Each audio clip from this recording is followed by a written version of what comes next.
really think you have a chance against us, Mr. Cowboy? Hey, motherfucker. What do you like to do? Oh, I don't know. Play chess. Screw. Well, let's play chess. They give off to Jonathan Taylor. Jump cutting his way close to the goal line. He's in there. Touchdown. I-N-D-Y. Jonathan Taylor. Wheeler finds Claude from the logo. Here's Halliburton into the front court. Mishandled it, but gets a shot. Hits it. Hits it. John, I have never been better to be on the air with you here in Indianapolis, a place where so many of my dreams have come true. The Ride with JMV on 93.5 and 107.5. The Fan. Yeah, there's some doink from New York yesterday that was ripping on Halliburton because New York made Halliburton. Without New York, Halliburton's nothing. And evidently, Halliburton made New York make a coaching change because Tom Thibodeau is out, relieved of his coaching duties. Moments ago, they made that official. Did the Knicks, and organizationally speaking, I love this. Singular focused on winning a title. Feels new voice is needed. Here's what you need, too. More depth and guys in better shape. I would make this argument. I thought a year ago, one of the biggest missing pieces, who agrees with me? Dante DiVincenzo. That guy was a thorough pain in the rear for the Pacers in the East semifinals a year ago. So you trade both he and Julius Randle for Karl Anthony Towns, who offensively can be spectacular. But when you score 2 and then you give up 3, or you score 3 and give up 4 straight, and then you can't make it up and down the floor, I think also what happens is you get in foul difficulties because you're not in shape. I don't think the Mikal Bridges thing worked out the way they expected. Remember when that took place and everybody started getting all scared around? Oh, my God, I can't believe that. How are the Pacers ever going to compete with that? They went out and got Mikal Bridges. I would rather have DiVincenzo than Mikal Bridges. If I were that Knicks team, I would. That's how I felt watching him. Every time that guy lifted and shot, it went down. Every time Bridges lifted and shot, it was a fadeaway 8-footer. And look what they gave up, by the way, too. Look at all the future that they gave up. So, yeah, I love statements like this. Focus on winning a title. Feels like a new voice is needed. Team president Leon Rose made the decision with support of owner James Dolan. So Leon Rose and World Wide West, where are they here? They're the ones that brought these guys in. They got them basically just a little bit further when they ended up a year ago when they were all injured. So Tom Thibodeau is done in New York. That is pretty funny. A day after New York made Tyrese Halliburton. I'm telling you, this is when you really realize how many jackasses do this. Granted, can I be a jackass? There's no doubt I can. And I've told you this over and over again. The best part about what I know is knowing what I don't. So I know I'm not very bright in general. But listening to some of this crap is hilarious. I think it was Jason McIntyre on Colin Cowherd. I just am not interested without stars. Well, hey, jackass, the league MVP is playing in this series in the finals. And this is the ultimate thing for me. And this is why this comes down. This is the reason why we have reality-based bullcrap TV and no longer really any good, especially with network television. I know you get really strong writing and acting going on in all the streams now that you have to have 19 different services to get. I know all that is there. But let's face it, I mean, network TV is a joke. And we went through that phase where everybody got all aroused over the whole reality-based TV crap. That's what they did to MTV. It's awful. And honestly, that was the NBA. You're just there because, you know, this guy was on Jimmy Fallon the night before he played in Game 4. I mean, star power. What you have in this series is on both sides, you have tremendous basketball skill. Has that been lost? Has that been lost? Tremendous basketball skill. I say this all the time. Everybody that's ever dribbled a basketball at one point has had dreams of playing the style of both of these teams. Now, once you get into that style, you quickly realize whether or not you built for it. But that was a dream. Did any of you grow up saying you didn't want to play basketball like this, up-tempo, fast-paced, high-scoring? And then what's interesting about it, OKC, and the Pacers are certainly better, but OKC is top-notch playing defense too. They not only do it fast-paced, but they're incredible defensively. I mean, seriously, this should be like a basketball fan's nighttime dream, James? Can I put it that way? It should be.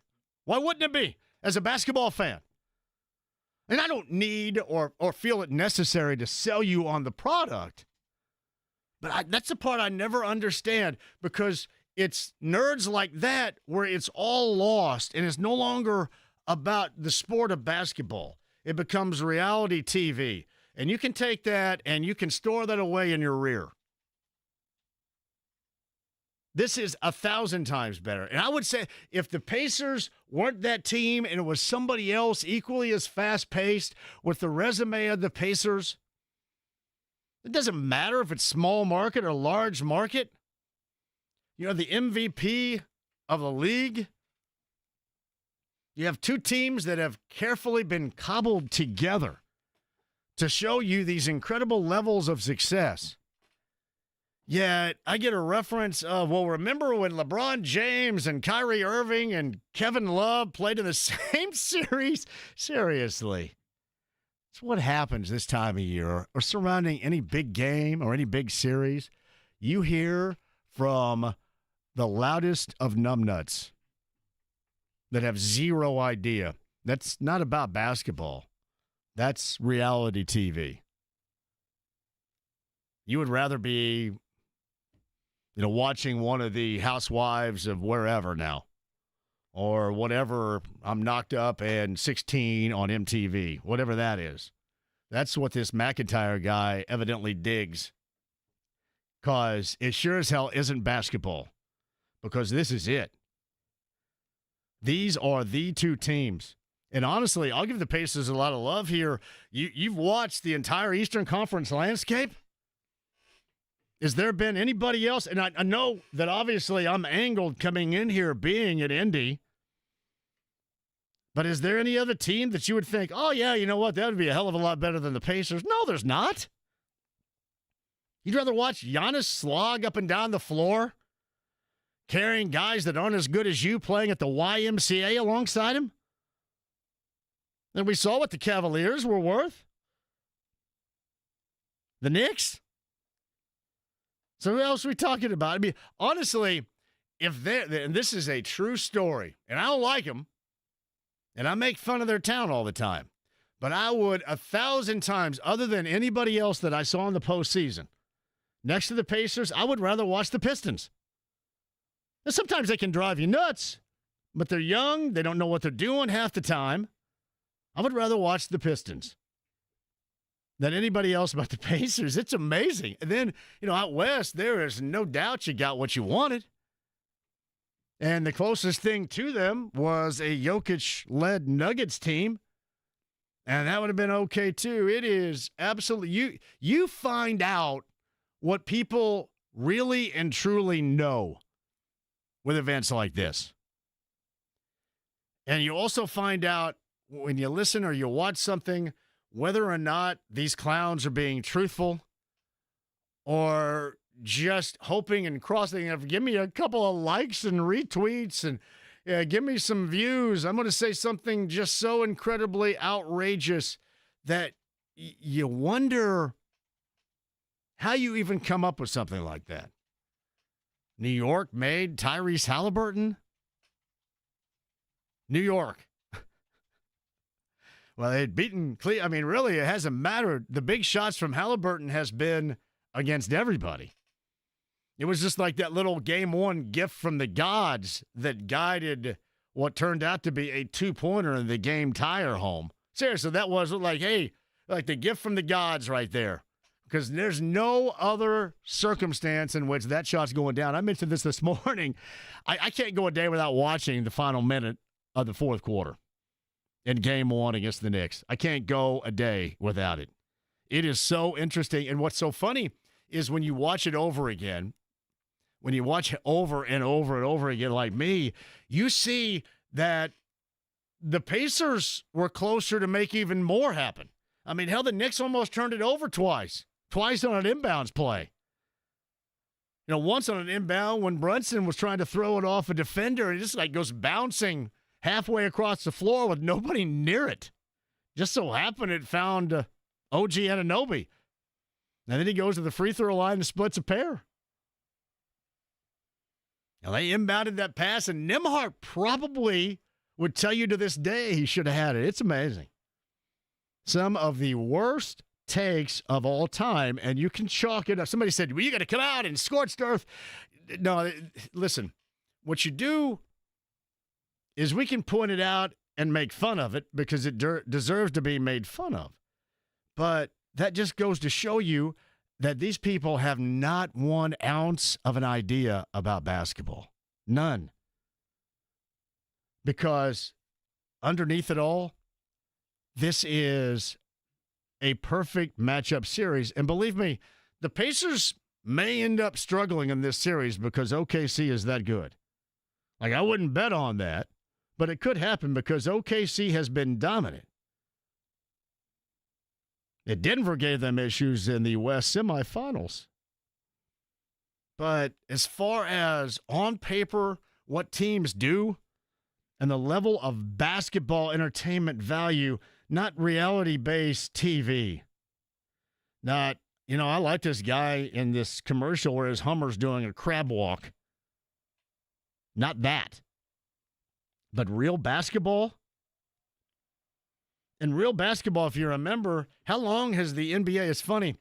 It's like, well, the NBA, no wonder the NBA is down because it has an image problem. I thought it had more of an image problem when you would have the so-called superstars of the era running to play with other superstars because those superstars couldn't get it done themselves.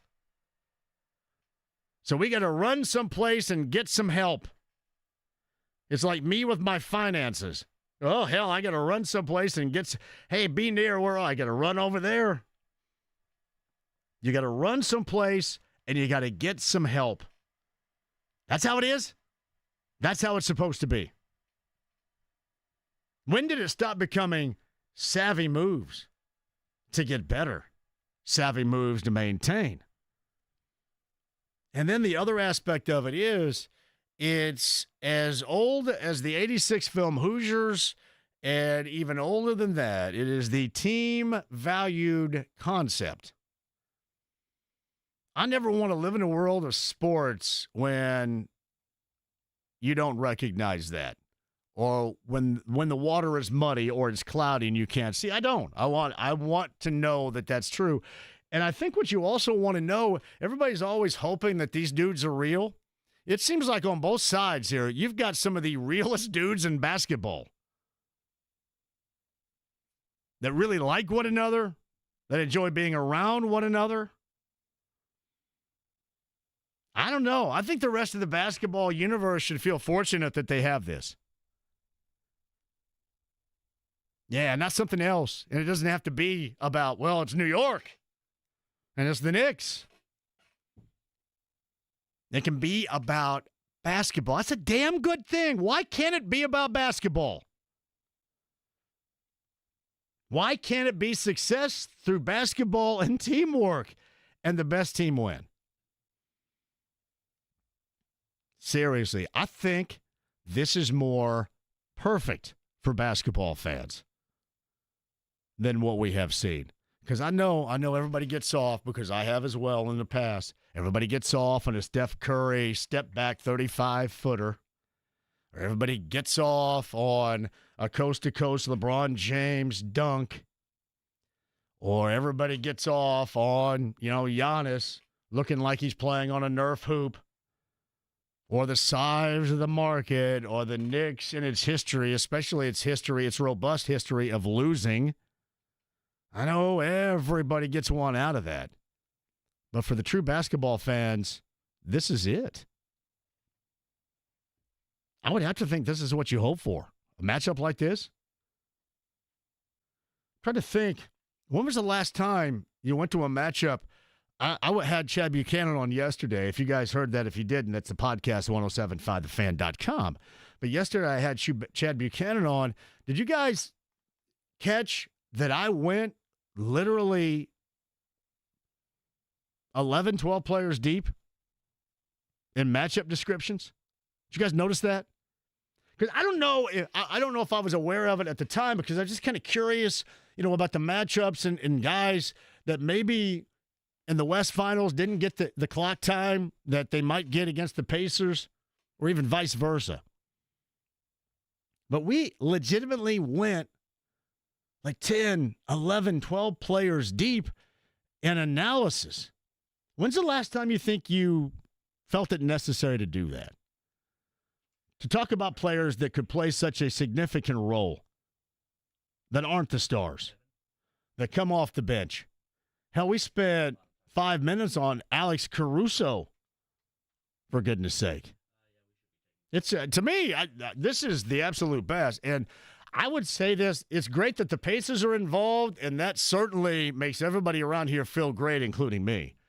But I just think in terms of real basketball and what everybody cries about, they want to see all the time, it's just so convenient, the argument. I mean, you cry about the basketball you want to see and the NBA doesn't give it to you. Then they give you a true team concept on both sides, mind you, not just with one team, but with both in this matchup. And you want to double back and think about the great times and you saw LeBron James, Kyrie Irving, and Kevin Love in the same series. What the hell kind of example is that? Hell, I'm drunk at a remote and come up with something better than that.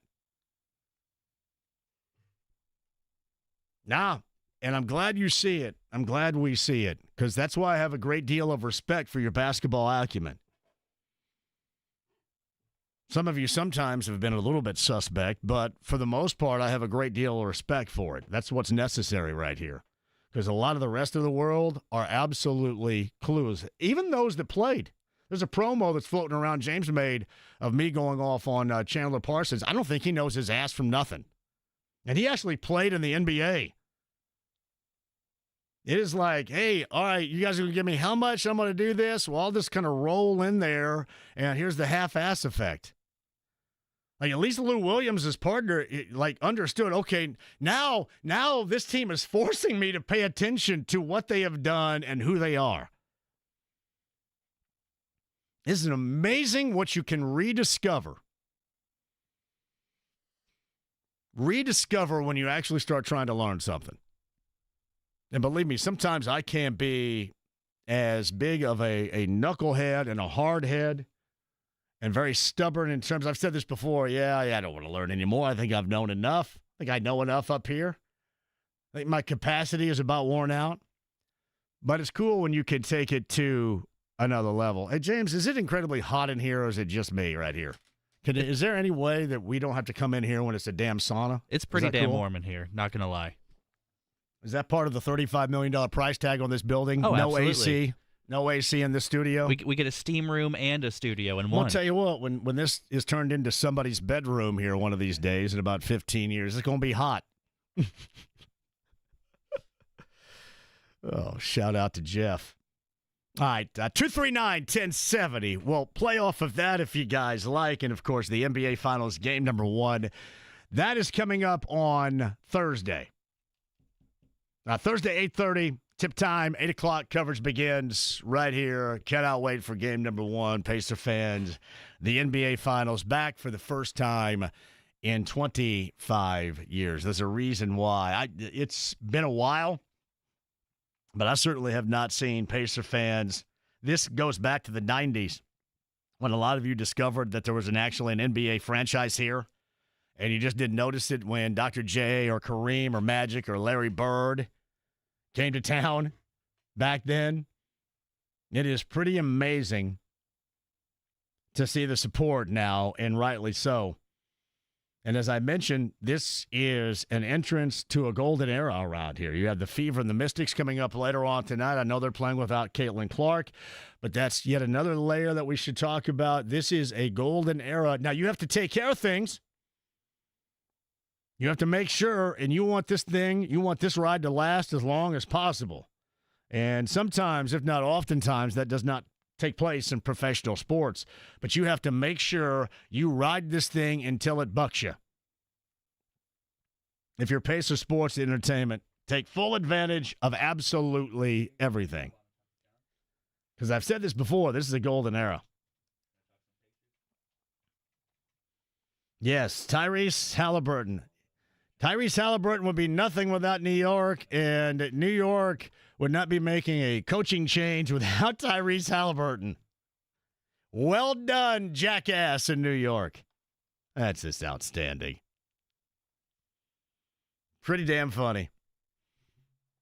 No, but getting back to my initial point of this first segment, truly, if you love basketball, this is it. This has got a little bit of everything that as a basketball fan, no matter what level you ever played, no matter what level you've enjoyed, it has a little bit of something for everybody. And I would think at the end of it all, that's what you want. But I mean, maybe Jason McIntyre would dig on watching LeBron James, Kevin Love, and Kyrie Irving playing. Nice example, numbnuts. That's beautiful. All right, quick break. We'll come back. Rakestraw, bottom of the hour. JJ is going to join us coming up at the 4 o'clock hour. Dispatch tickets still we got to give away, is right? With John Butler, is that his name? Dispatch and John Butler or somebody Butler? Not Kevin Butler. He was the former Bears place kicker. Single bar wearing helmet place kicker. Yes? It's John Butler, G Love, and Special Sauce plus Donovan. Frankenreiter? Who? Donovan Frankenreiter, I think is how you somebody's going pronounce to that. explain to me who Donovan Frankenreiter is, but he sounds legit, James, right there. See, here's how you know that you're a really good musician. When you're a good musician, you go ahead and use a name like that. Because keep it in mind, I know this is a bad example considering what took place last week. Remember John Mellencamp? He wasn't about to, they said, hey, you know what? We can't use this Mellencamp thing, but hey, Johnny Cougar is it right there you here. go. Be Johnny Cougar. And then finally he got so good and so prolific in the world of music that he could just go back to this Mellencamp thing and nobody cared. Well, apparently Frankenreiter is a musician and a surfer. So Really? Yeah. Frankenreiter. That's a hell of a name right there. That has to be made up. Is that a real name? Frankenreiter? Says that's its real name, at least from what I can tell on Wikipedia. That is how you know that you are top-notch at what you do. When you got that type of name and you just, hey, what the hell, I'm going to use it. All right, quick one, and we shall return. It just doesn't flow, for example, like Greg Rakestraw, who joins us at the bottom of the hour. Jeremiah Johnson, who joins us coming up in the 4 o'clock hour. We are busy all week long, too. I know Kevin Pelton of ESPN later on this week. I do dig his work for ESPN, ESPN.com. Later on this week as well. Who else? Mark Kestisher, I think, is a part of the finals as well on ESPN Radio later on this week. We could not be more loaded. We could not thank you enough for being a part of this. So with it, let's get started. The AAA Membership Lounge for you. YouTube Live, you're watching right now. You could also, if you like, sign up for that two-seater ride opportunity right there. Become a AAA member and maybe get a two-seater ride to boot. That's AAA.com to sign up today. The stream, the app, HD Radio, and Greg Rakestraw is going to join us on the other side. This is 93.5 and 107.5 The Fan.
With JMV. Oh, wait just a minute.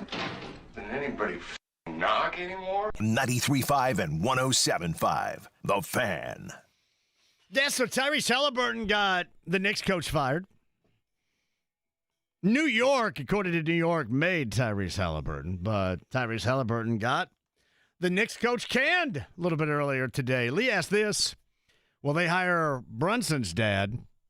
Hey, listen, it's got to be Jay Wright, and then you got to go get DiVincenzo back. Is there anybody else from Villanova? Is Harold Jensen still with us? Can you get anybody from that 85 team? Hey, I know that Dwayne D-Train McClain once upon a time played with one NBA franchise, Pacer fans. Right here, the D-Train did. Now, I think they're all hopped up on cocaine, but yeah, they did. D-Train, Gary McClain.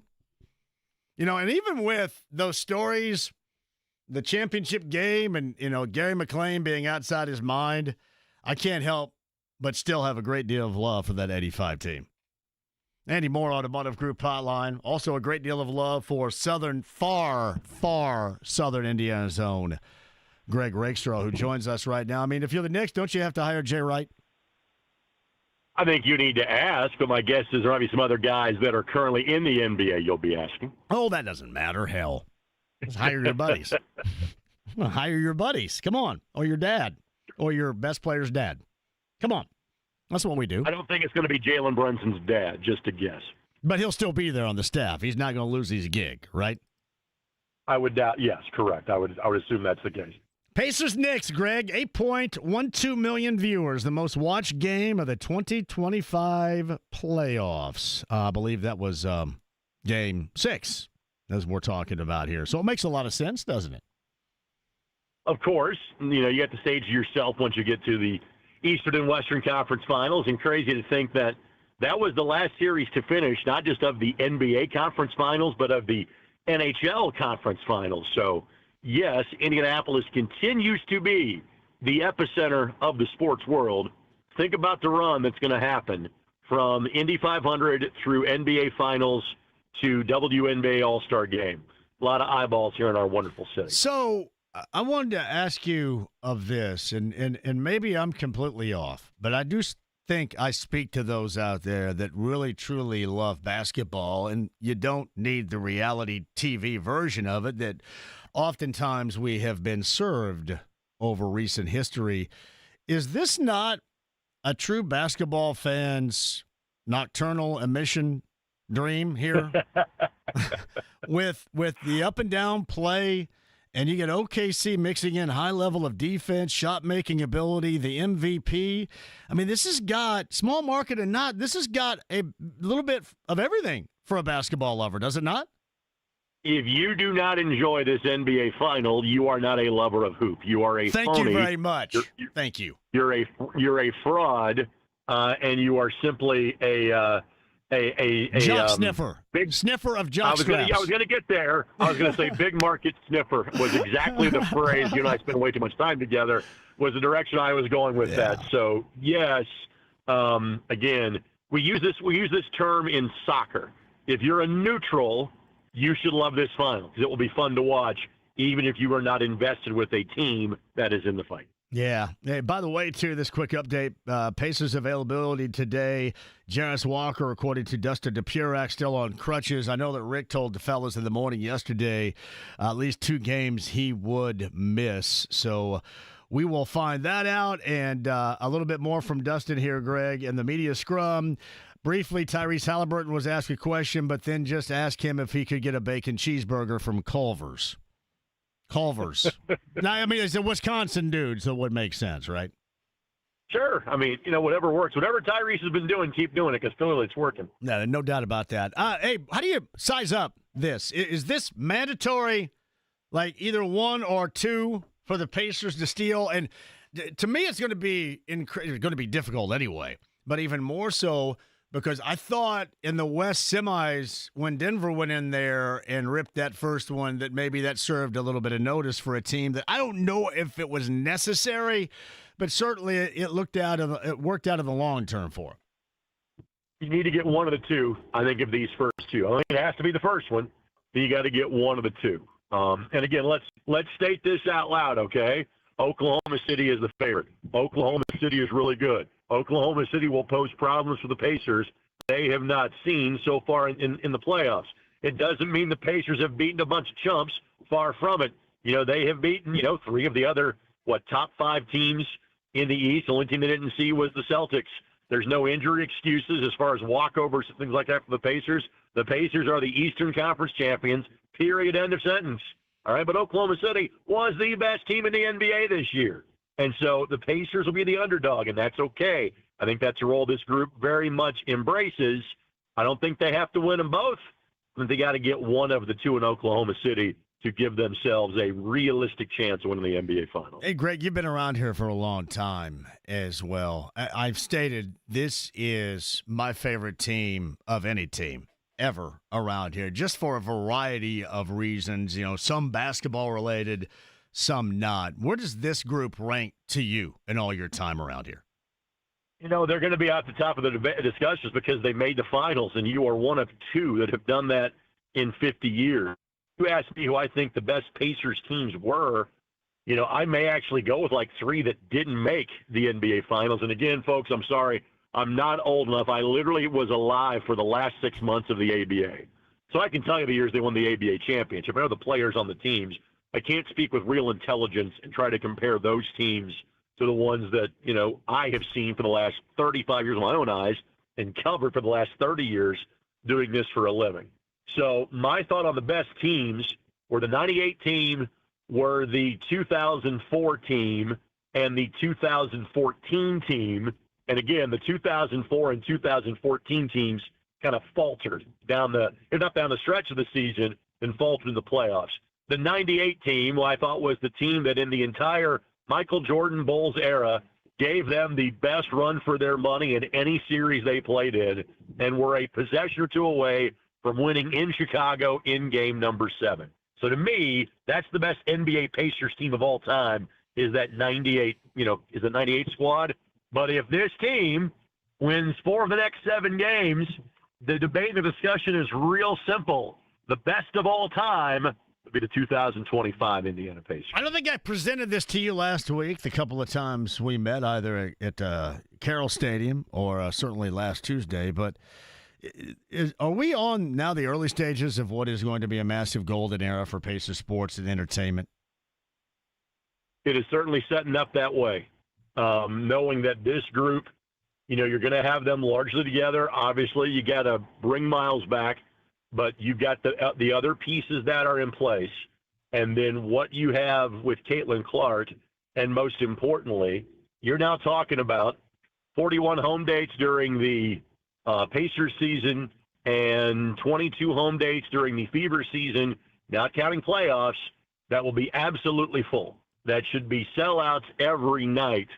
Business has never been better for the folks at Pacer Sports Entertainment. All right, what else is going on in the world of Greg Rakestraw as we're in a fever pitch of moments here going into the beginning of the finals on Thursday? I get to hang out at Gamebridge Fieldhouse, too, because I got the Indiana-Kentucky All-Star game at Gamebridge Fieldhouse on Saturday night. Tomorrow night, it is the juniors versus the seniors. Girls at 6, boys around 8. That game is at Greenfield Central. And given the fact that Braylon Mullins and Julius Gizzi and Luke Ertl, who, by the way, was phenomenal in the junior game against Kentucky on Sunday afternoon, given those are 3 Hancock County kids, the game's being played at Greenfield.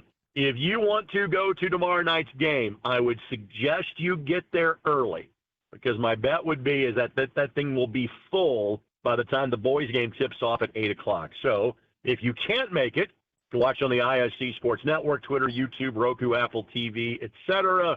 But if you want to be there, go and get there for the girls' game at 6 o'clock to ensure you have a seat and a parking place somewhere within a half mile of Greenfield Central High School. Did you know who I sat next to, along with Lance Smith of LD Smith Plumbing, during Game 4 of the Eastern Conference Finals last week?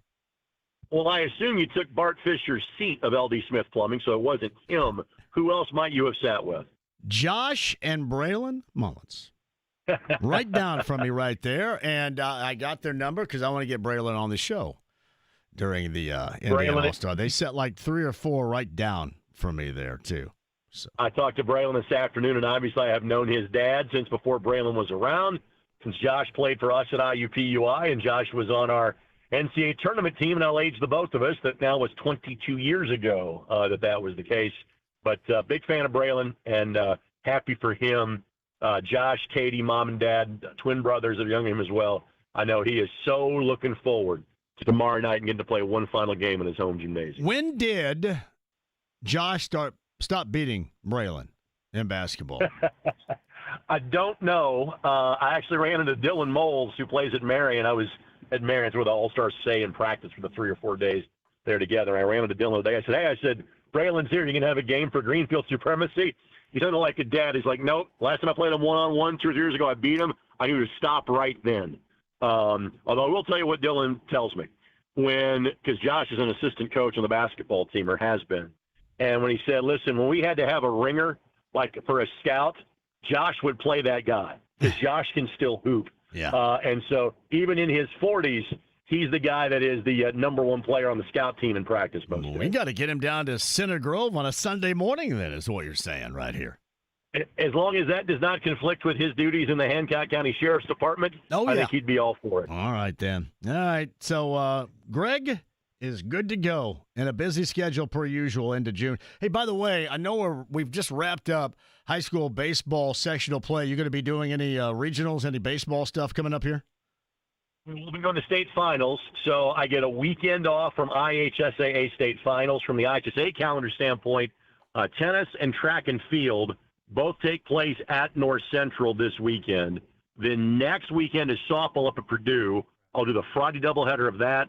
And then the following weekend, that is the weekend after Father's Day this year, is the baseball state finals, and I'll do the Friday doubleheader of that at Victory Field. So I had the boys volleyball state finals the first time those were played. Congratulations to Ron Colley on winning. That was at Mackey on Saturday.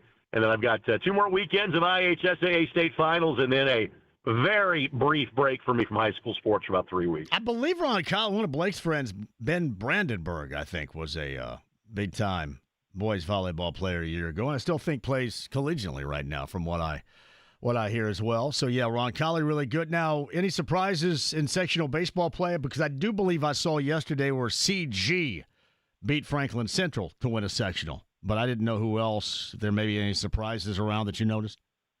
There tends to be that way just because, you can have upsets in terms of how your pitching matches up. If you're carried by like a pitcher or if you're throwing your 2 or 3 versus the 1. So none pressing off the top of my head, but it does mean they did not happen over the course of the last few days. My friend, I appreciate you, as usual. Maybe a Saturday night when you can call in for the first time in a while. There will be a Saturday night call. Now, the question is, can I get to you before the 11 o'clock hour? My game will wrap up at about 10 or so on Saturday night. So hopefully a 10 o'clock hour call from me on Saturday. And then you'll be happy to know that the Indy 11, I'm going to end up doing a JMV takeover out there at some point this summer. I was just told that today. I may know the person that suggested that idea. Well done, buddy. I appreciate you. See you, pal. So Greg Rakester on the Andy Moore Automotive Group hotline. Do you know, because we always have one, you can look over the years. I mean, it goes back years, goes back decades, goes back eras. There's always one song that's the song of the summer. One song. I'm trying to think of the past. Wasn't there one? What was her name? Carly Rae Jepsen and Call Me Maybe. Wasn't that a song of a summer years ago? I believe Foster the People and Pumped Up Kicks was a song of the summer years ago. You can see how up-to-date I am on music just by those references. I have the official song of the summer, especially here in the state of Indiana. The official song of the summer, speaking of which, was unleashed on all musical streaming formats this morning. We will re-enter with your song of the summer of 2025 with an appropriate title and appropriate reasons. Coming up on the other side. Don't go anywhere. 93.5, 107.5 The Fan.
The Ride with JMV. It takes him a second to get on the stool because he's under 5 feet tall. 93.5 and 107.5. The Fan. 49 of the states.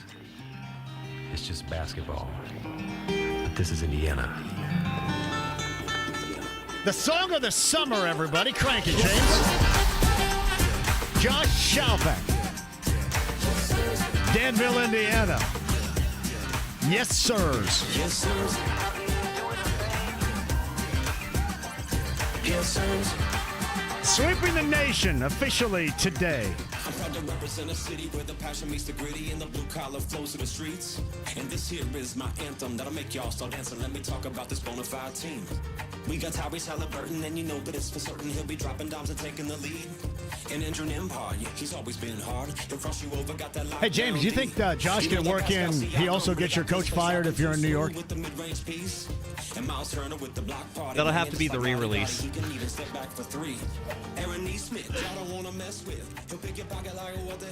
Could you like hook it? Well, maybe it's not the fact you have a bad coach. Maybe your guys are too fat.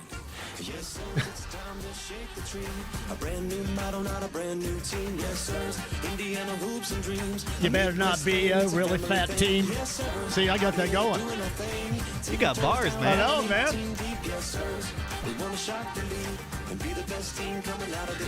Oh, God, that's great.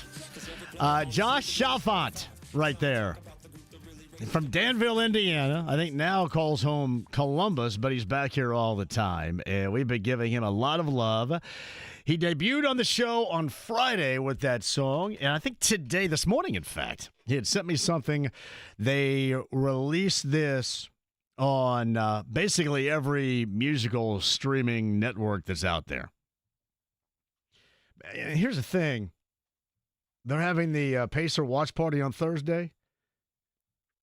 Whoever is in charge of music down there, can you play that? Play that.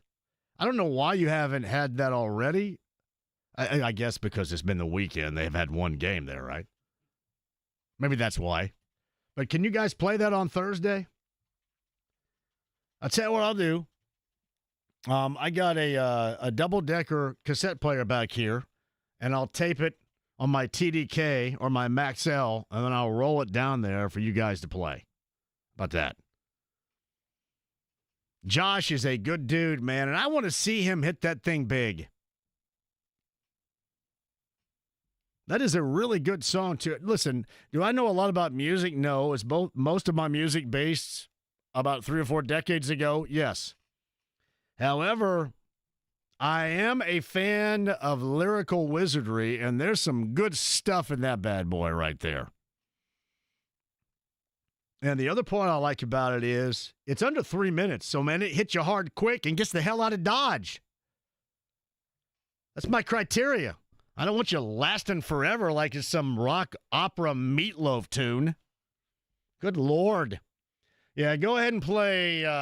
Can you play Paradise by the Dashboard Light? And then I'll go down the street and watch the first quarter of the Pace and then come back when it's over. I love, man, just quick. Gets in there, hits it hard, tells you all about it, and gets out. That is the song of 2025 and the summertime. Yes, sirs. Yeah, tell the Pacers I have this on TDK, ready to rock down there with their sound system. That's great. The Knicks fire their head coach today. Leon Rose says they're all about winning. They're all about winning a championship. I would say this. I would question what you put together right there. I mean, I know that Thibodeau wears the wheels off of it, though. But he had dudes that weren't in shape. Did he not? Dudes that were not in shape.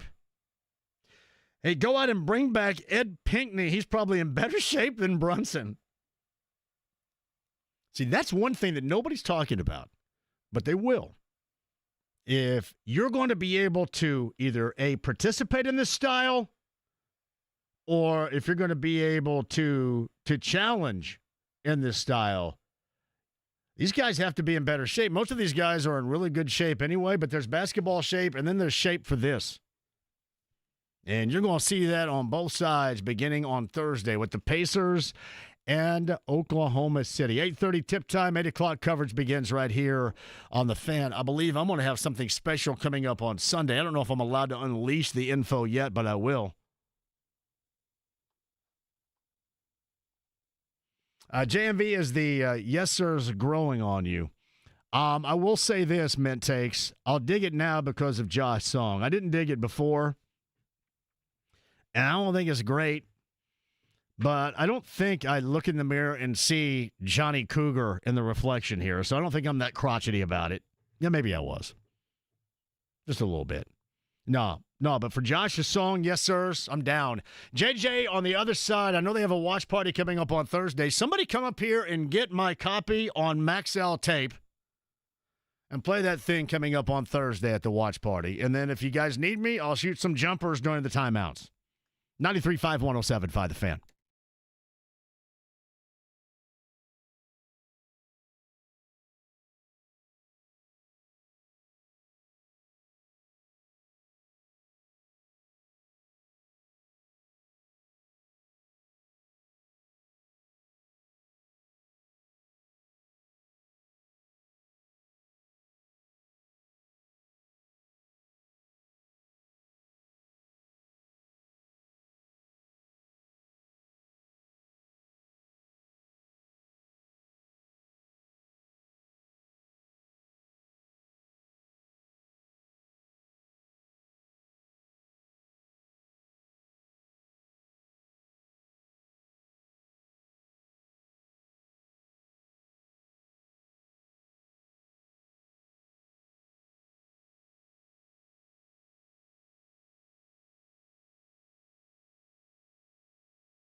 JMV. Are you kidding? You think I'd join this crummy snobatorium? But this whole place sucks.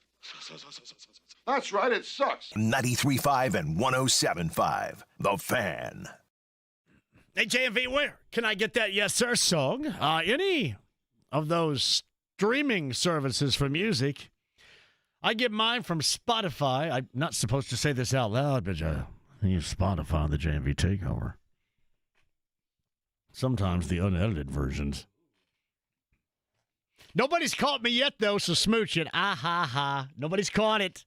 Nobody's caught that massive cuss word when I forgot to edit it out. I bet you somebody out there has caught one. It happens, man. It's live radio. Crap like that's going to happen. Let's live with it. Do you guys have a working dump button up there? I don't know what they have up there. No, probably not. I know the Wi-Fi sucks up there big. That's why I have to go back and get they have this massive remote Wi-Fi that we take out. Mm-hmm. So Nick in engineering, they're kind enough to allow me to use it because, man, you can't get anything back there. Zero. Sometimes it happens, though. Yeah, I know. JMV, did you just see that Jason McIntyre clown saying that he desires star power? That's because he wouldn't know a basketball if it were shoved up his rear is why. Seriously, that's just it's a dork. That's what happens when you take a dork and you go, hey, here's a basketball, dork. Wouldn't know it. You're there for the reality TV of it. That's why you're there. And by the way, you sent me that clip when he referenced, well, remember in the series with LeBron James, Kevin Love, and Kyrie Irving? What? Clown show it is.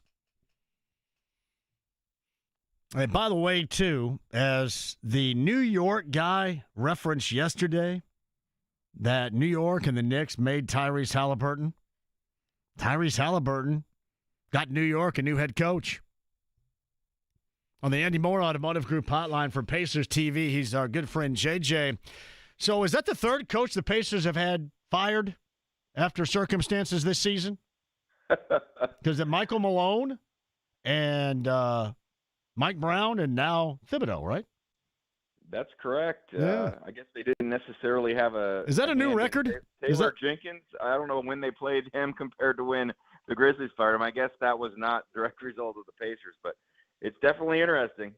Yeah. You could go back to last season when the Pacers beat the Bucks in those two games in early January, and a week later, Doc Rivers is the head coach. Yeah. That is pretty, yes, exactly right. So that would be a fourth right there. That's got to be some type of record, doesn't it? I don't know. They keep stats of about everything else right now, so maybe you could find that as a record. Towards the end of the season, you're less surprised anything happens at that point in time, even though the Knicks had more success the last 2 years than they'd had in the last 25 years. So that's a little surprising, but it was those that are in the middle of the season that are a little more surprising. Hey, are you at the viewing party, or are you going to the game one? I'll be at the viewing party tomorrow night. Are you going to be there? Not tomorrow night, Thursday night. Yeah. Yeah. I feel like the game should already be tomorrow. Yeah. Well, Thursday night. It should. Well, I've offered this up, actually two things up, and I'm a little put off because I haven't heard back. One is my man Josh has that song, Yes Sirs. Have you heard it yet?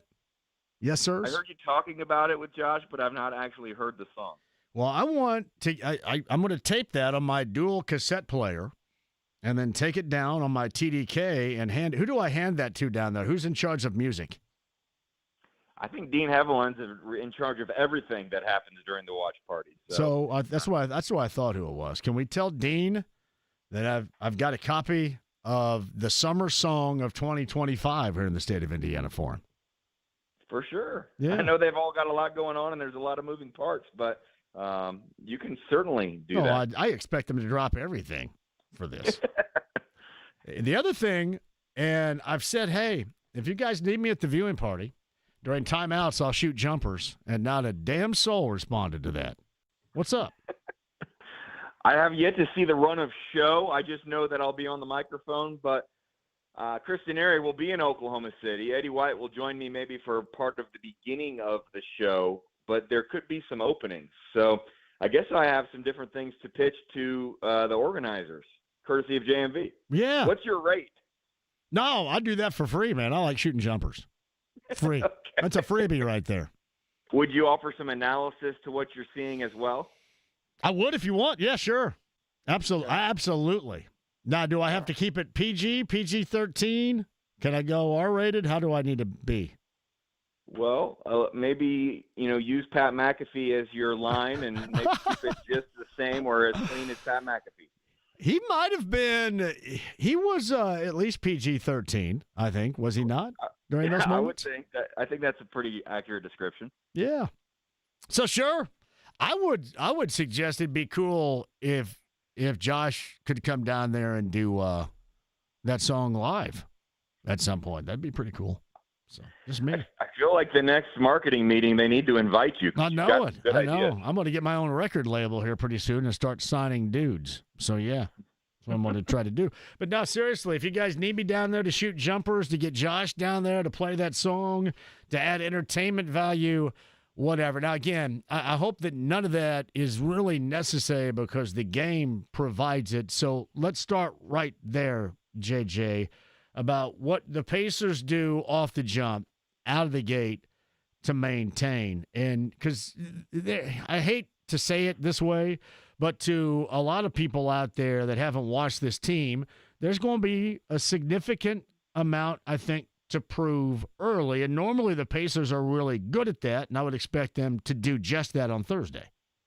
You really want them to set the tone just with the way they play. And in the playoff run and really since the start of January, you usually know in the first quarter or, maybe the first, let's say, 15 to 20 minutes of the game if they're playing their style. And for the most part, they are. It is just going to be such a fascinating thing to watch because the Thunder kind of try to do some of the same things that the Pacers try to do. So who can sort of have that early edge in terms of physicality? And you mentioned those that are surprised watching the Pacers or playing against the Pacers. I don't think the Thunder will be one of those teams. They're very well coached. They're going to be very well prepared. Think of how long they have now had to watch the Pacers, to watch film, and to hear about the way the Pacers play. And they did play them at least recently, a game that was, I believe, in March. And it was an interesting matchup. You don't want to read too much into it because injuries did play a factor. And actually, the Thunder had their bigs almost all out, and that allowed them to play a different style that I doubt they will play unless they have to make an in-series adjustment. They were so small,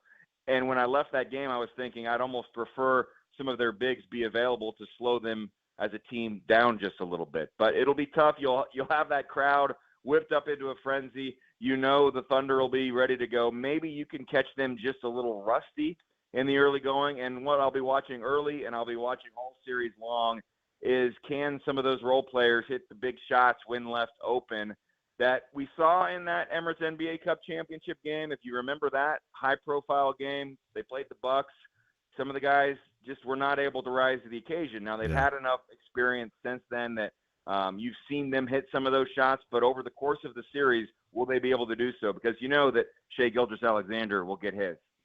If I were going to say SGA, Jalen Williams, the starter, I think the Santa Clara Jalen Williams, and Chet Holmgren, who, by the way, the Pacers did not see in either of the regular season matchups this past year.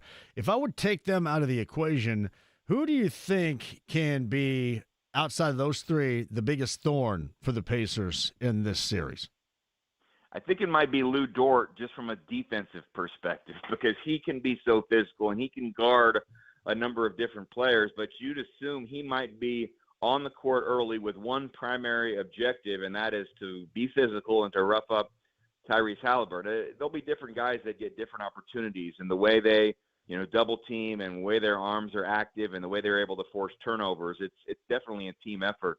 But he's the kind of guy that he's on the court primarily for his physicality and his defense, and all of a sudden in certain games you look down, and if he's left open, he knocks down 4 or 5 threes, and I think he did it against the Pacers in one of those 2 games this past regular season. So he's not someone that the casual NBA fan might know, but he's someone that scares me.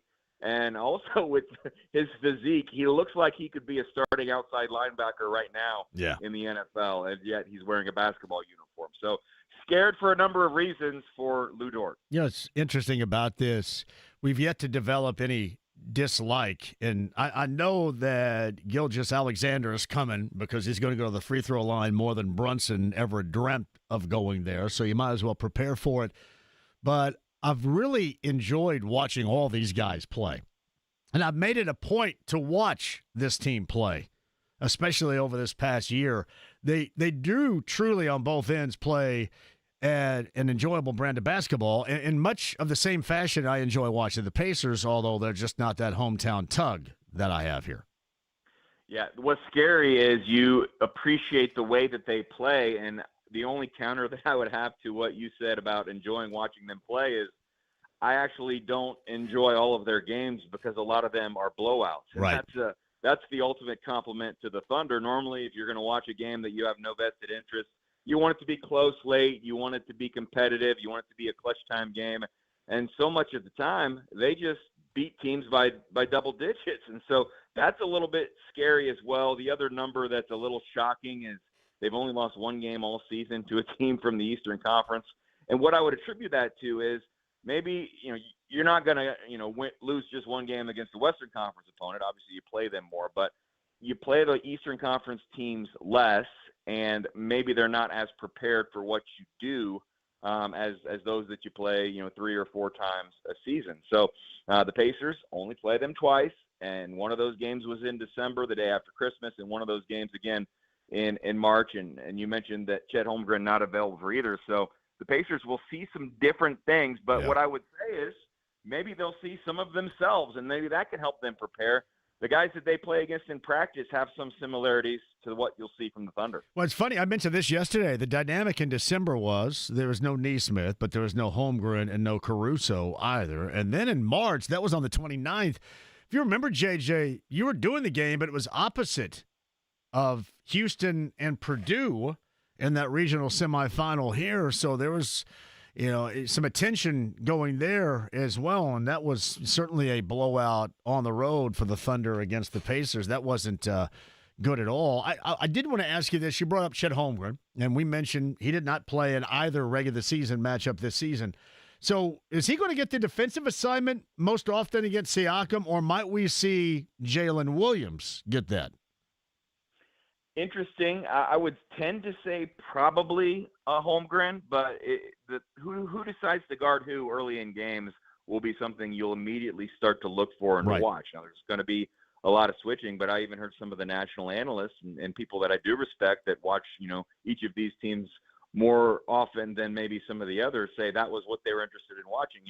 Does he guard? I think they were asking, does Holmgren guard Siakam, or does he guard Miles Turner? And the thought with Siakam is if you guard him, maybe it does keep you a little closer to the basket, and that Miles Turner, outside on those pick and pops, that would stretch Holmgren away. And to me, Holmgren playing, unlike those other two games, it makes those layups, it makes those paint points that the Pacers value so much a little bit harder to come by. So I'm guessing you'll want him as close to the basket as possible, and if there's one Pacer you can count on to be as close to the basket as possible, it's probably Pascal Siakam, although I have been impressed with the way he's been able to shoot the three-point shot all season long. Started strong, maybe a little bit of a dip there in the middle of the regular season, but then in the playoffs, when he's been open, he's knocked it down. So if the Pacers, it's kind of too simple to say this. If they knock down their three-point shots, they have a chance, and they can win the series. If they don't, they will struggle. But if you look at the playoff games, when they've shot at least 30% from three, they've had a good shot. If they've shot, 35 to 40% and, mark it down as a Pacers win.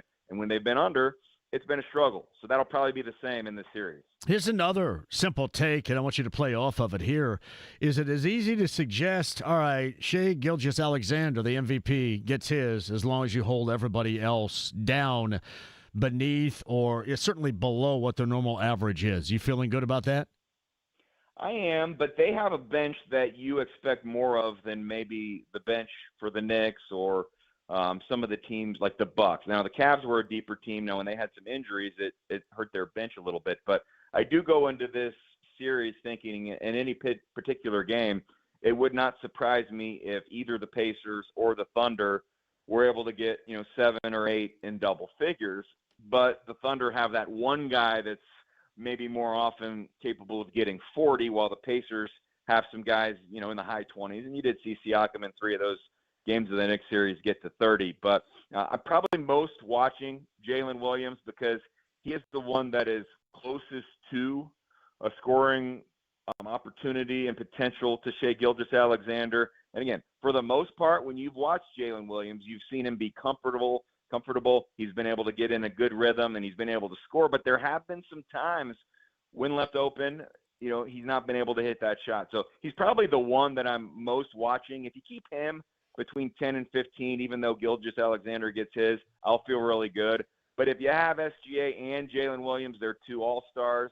If they're both, high 20s to 30s and then SGA close to 40, that's problematic. I think we know what Jeremiah Johnson, Pacers TV's on the Andy Moore Automotive Group hotline. It's a watch party at Gainbridge Fieldhouse coming up on Thursday. We'll get more details coming up on how you can come down and hopefully listen to the Yes Sir song and then watch me shoot jumpers during timeouts. That's what we're hoping for coming up on Thursday at the Fieldhouse. I will say this.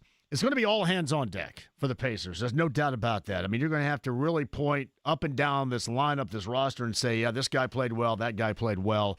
But let's get to Miles here for a moment because you mentioned the matchup and may or may not get Chet Holmgren. Maybe it's Isaiah Hartenstein. Remember in the Eastern Conference semis a year ago, it was Hartenstein. And while Hartenstein did his normal brute work on the glass, Miles got him because he was able to take him outside, and then Miles could hang in the paint because Hartenstein wasn't going to shoot any threes. The Holmgren dynamic changes everything right there, does it not? It does, but I still am interested to see how many minutes they play with both of them on the floor at the same time, because while it's going to make them better on the glass and better defensively in the paint, it takes away one of the things to me that they do best, and that's forced turnovers. Not to say those guys aren't capable, but when they've got those wings, some of those interchangeable guys off the bench that come in and maybe they're going to play for 5 minutes and they go completely, 100% and their arms are active and they're getting deflections and they're getting the turnovers. To me, that's when the Thunder are at their best. That's when they can go on these runs that all of a sudden tilt the game in their favor. So I tend to think just as the series starts, you're probably starting Hartenstein and Holmgren, but there's going to be a lot of mixing of the rotations to where one of them is in and not the other.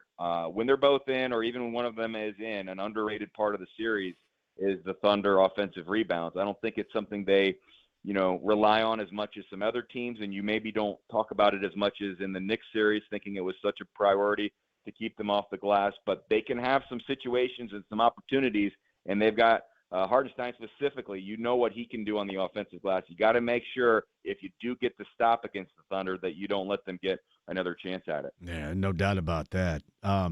Jarris Walker, I know Rick told the morning fellas yesterday, at least the first 2 games. I'm telling you, he's on those crutches. He doesn't look like he's going to play till October to me. Yeah.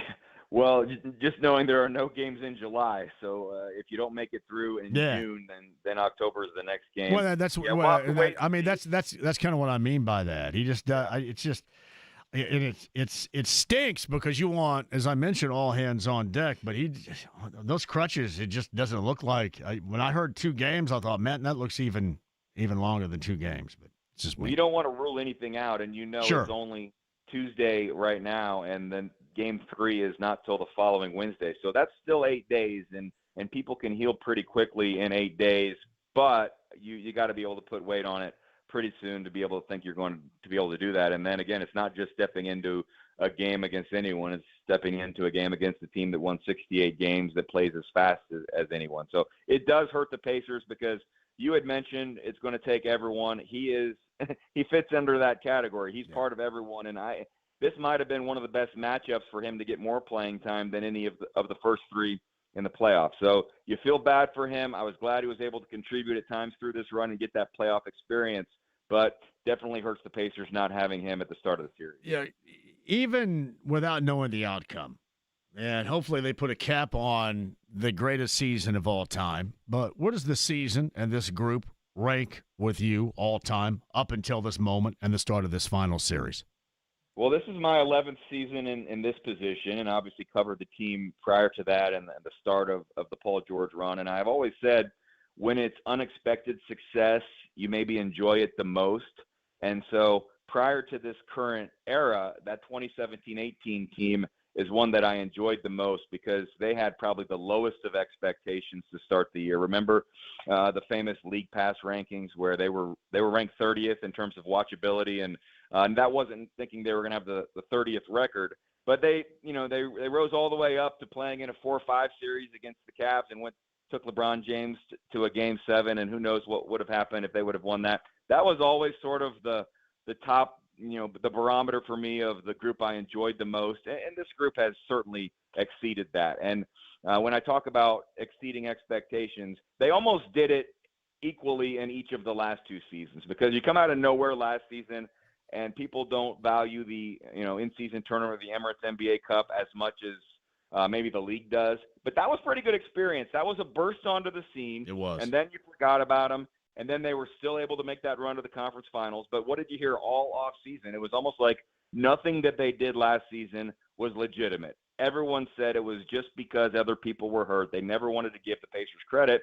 And they start the year, and pretty much most of the prognosticators said probably a play-in tournament type of team. And then you're 10-15, and you have the lowest of expectations. So this group does rise to the top for me as being the best to cover, to be around, just in terms of, we've had a lot of really good guys come through, but I can't tell you that there's not a bad guy in this group, and I'll add the coaching staff into that as well. I just really enjoy anytime I'm able to spend with them and watching them work. They deserve so much credit for getting this team to where it is. I've told Chad, and I've said this on the air multiple times, this is my favorite team around here of all time.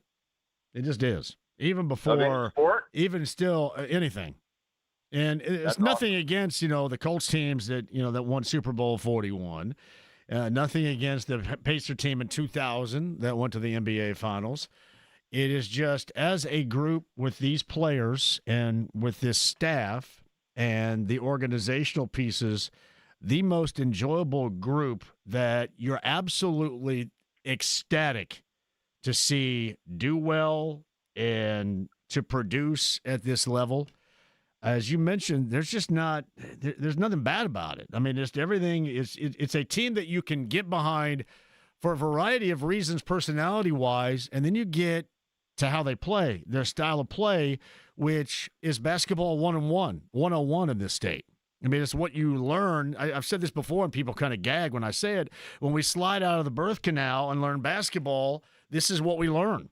This is how you learn to play it, or taught to play it, coached to play it, and I really respect that maybe more than any other aspect.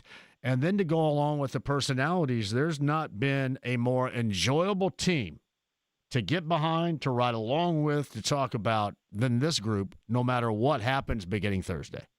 The NBA has changed in style over the years, but this current version of the Pacers, to back up what you just said, they play as pleasing of a brand of basketball as I could imagine. They are constantly at the top of the league in assists per game. Well, what's that? That's unselfishness. That's ball movement. They lead the league in passes per game. The ball does not stick. They are now also playing defense, which was the one big thing that they did not do last season, and they struggled with at the start of the year, and it's the reason they're in this position to be one of the last two teams standing. And you mentioned, people born with this kind of belief in this kind of basketball. In graphic detail, by the way, is what I mentioned. Yes, exactly. I mean, it's what Rick Carlisle said when he had his introductory press conference via Zoom in, I believe it was the summer of 2021. This was during the NBA Finals. Bucks and Suns were playing. I was on vacation, and I logged in, participated in that, and heard him talk about having a dream of helping bring a championship back to Indiana. And right then and there, you realize he wasn't coming back here to just get the team back into the playoffs. The goal was to get to, the finals, to win a championship, which has not been done in the NBA era, and to do it in a way that the fans would appreciate. And I cannot imagine any fan that loves basketball in this state that doesn't appreciate the way the Pacers play. It is a perfect brand for this state, because remember, the NBA in the past is, well, I really don't like it because it's not a team game. That's why I like college. That's why I like high school. There is no more team game than you see with this group. And it's honestly, with that and the personalities, My favorite of all time around here. Basketball, football, anything. My favorite of all time with this group. All right, let me know if I can help coming up on Thursday. I can add a little analysis. I can shoot jumpers during timeouts. I'll get Josh, hopefully, to play the Yes Sir song. If you want to add a little bit of entertainment value, I'm good to go.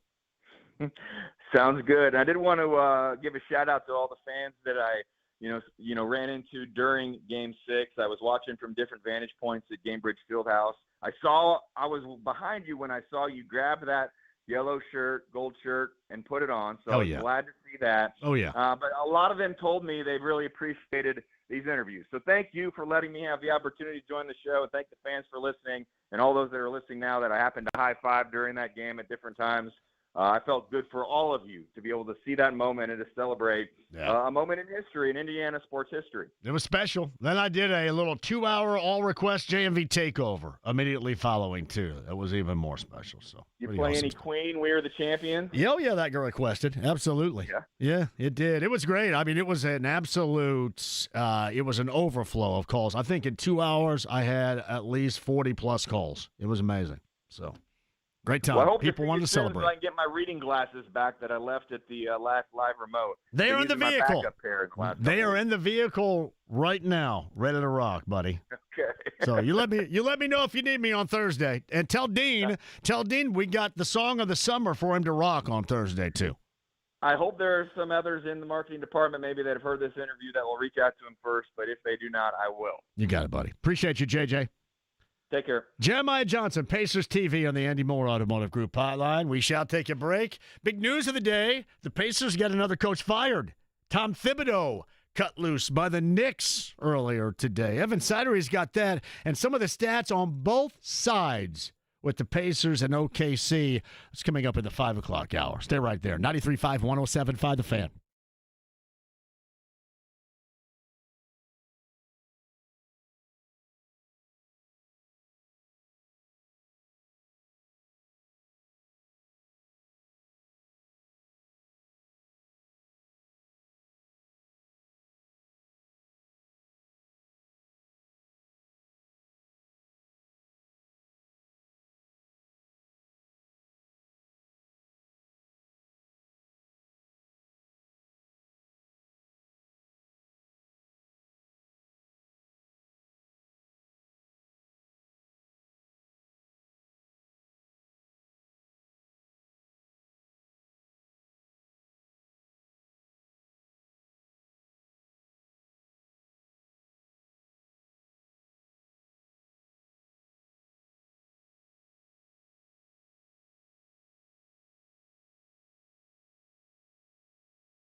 93.5 and 107.5. The Fan. As long as the guys in our locker room and the people in this building believe, then anything is possible. So we're really excited about the challenge. It's a really good team in front of us, and no quote-unquote expert or analyst is going to pick us, and that's okay. We like it better that way, and it's going to be a lot of fun. Tyrese Halliburton got the Knicks coach fired. As that clown on The Fan in New York, that was once upon a time. That's what Jeff Smullian upstairs started. He's no longer the owner of this. Well done with that legacy of radio in New York. We made you. Sounded like a line from Maximum Overdrive in 1986. We made you. The jackass. And then Halliburton got your coach canned. And by the way, that was far from Thibodeau's fault. Far. I would blame Leon Rose. Where's World Wide West? Nobody going to take the fall for that? That guy's out of shape. Nobody going to take the fall for putting too much into Mikal Bridges? Giving too much up for that? Getting rid of DiVincenzo? Am I wrong about DiVincenzo being so good a year ago? I know I'm not wrong about that. All right, Pacers and Oklahoma City coming up on Thursday. By the way, on Sunday before Game 2, I am going to make, James, a triumphant return beginning at 6 o'clock on Sunday evening, which I will have to navigate. Normally, I get half crocked on Sunday because it's my only day off. So maybe a quarter crocked. Tom's Watch Bar downtown. Triumphant return. I don't think I've been there since January. It's been a while. Yeah. That was probably even, 10 or so pounds ago. Very likely, yeah. Tom's Watch Bar on Sunday. Next week, before game number 3, Pivot, which will be above Gamebridge Fieldhouse right there in the Hyatt House. That is a great balcony location. And then I think also coming up next week, our good friend Clayton Anderson is opening up a honky-tonk, and we're going to do that. I don't know if it's true. I thought like Urban Cowboy, he may put a mechanical bull in there for me to ride like Bud Davis. Or Wes Hightower. But I'm going to be doing that. Somebody asked Clayton if he's putting a mechanical bull in there. Actually, if you go back, there once upon a time was a place, and I forget what it's called now, that is right next to the Slippery Noodle off of Meridian, under the train track right there. It's been like a variety of things. Once upon a time, it was Sports Bar, if you remember. But it had a mechanical bull in there. Just like Bud Davis. I'm telling you, one of the greatest sneaky, entertaining films, and you'll go, God, this stinks, but you'll love it at the end, Urban Cowboy. True story. JMV, every time that JJ's on with you, I think he sounds like Tom Brady. Well done. Joseph Fitton-Fowl says, Cruel Summer is a great summer song, and I don't mean the Taylor Swift version. Yes, you're talking about the 1984 classic from Bananarama. Gregory says, you kill me. I love your takes. Thank you, Gregory. John Easter says, I heard Duke Tomato reworked his Boom Baby song. Actually, there's a remix that DJ Skids has that I played on Friday night that is Boom Baby from Duke Tomato and Bad Bad Leroy Brown from Jim Croce. That is a Skids mini mix. By the way, Skids wants a copy of Yes Sirs from Josh Chalfant as well. All right, 239-1070 is the number. I owe a lot of people some calls today. And again, coming up on Sunday, Tom's Watch Bar, beginning at 6. Yes, James? The Cadillac Ranch. Cadillac Ranch is what it was called. It's been like 19 different things. Back in the day, it was Union Station. I think a sports bar was there. It had a dance floor. It was inside a boxing ring. One of the most notable moments there is watching Ed Sorensen, then incredible sports director at RTV6, try to pick up copious amounts of Strange. I mean, he's working it. Jake knows this to be true as well because Jake worked for him. When was this? Copious amounts of Strange. What decade was this? This would have been the 1990s. This would have been 1991, where he probably succeeded in cashing in on copious amounts of Strange. I wasn't even born yet. Oh, it was great. I'm Ed Sorensen, RTV6. How you doing, honey? I was just up here. I think I just had turned 21 officially. Of course, back then, I mean, it was just, you rocked a fake before that. Now it's more difficult. I'm not telling anybody, especially Generation Xers, something you either didn't do or don't already know. Everybody had a fake. And some got caught, some didn't. Tony D says, I missed the Strange and Ike and Jonesies. It's a good Strange place, too. All right, I said I owe calls. Let's do it. Starting with Kevin at 239-1070, line 1. Hello, Kevin. How are you? John, what's going on, man? Kevin, good to hear from you. I want to say, first of all, I'm probably the biggest Pacer fan. So let me get that out of the way. Sure. I was pumped. I'm still pumped. But I want to get your take, man, because during at the end of the award deal, man, it was like a little air let out of the balloon for me. And it was because, I know it was voted on and everything, man, but Tyrese, man, I mean, that's like, to me, that was like a no-brainer. He should have got the MVP. But even even more than that and even worse than that, how can you not bring the guy up for a word? I mean, like he's just like an average guy on the team. This dude is just game 4 alone. Yeah, hey, should have got the MVP. Kevin, can I give you an angle from this? And hopefully this will make a lot of sense to you. That, in the way that was handled and the way that went down, is that not this Pacers team in a nutshell? I mean, honestly, that could have been anybody. It is a team-oriented group. I get where you could flip a coin on Siakam and Halliburton. But the biggest part about it is that nobody cares because you move on to the first NBA Finals in 25 years, and that's what this team concept is all about. So I wouldn't say that was a deflating moment for you. I would say that is a rejuvenating moment to know that this is the brand, the style of basketball they play, and the levels of success they're having with it. That's how I'd look at it if I were you. Yeah, you're right. I mean, it's water under the bridge. You know, I felt bad for him. But I think I felt even worse when they didn't even bring him up. I know they were pressed for time into the TNT deal and all that stuff. But, man, you got to bring him up, even if you just let him say one word. I mean, I'm just like, dude, man, this dude, if it wasn't for him, we wouldn't even be here. Yeah, hopefully he gets a chance to be brought up coming up here at some point in the next week and a half or so, right? But I will tell you, I'm with you, man. This is the best team in Indiana, period.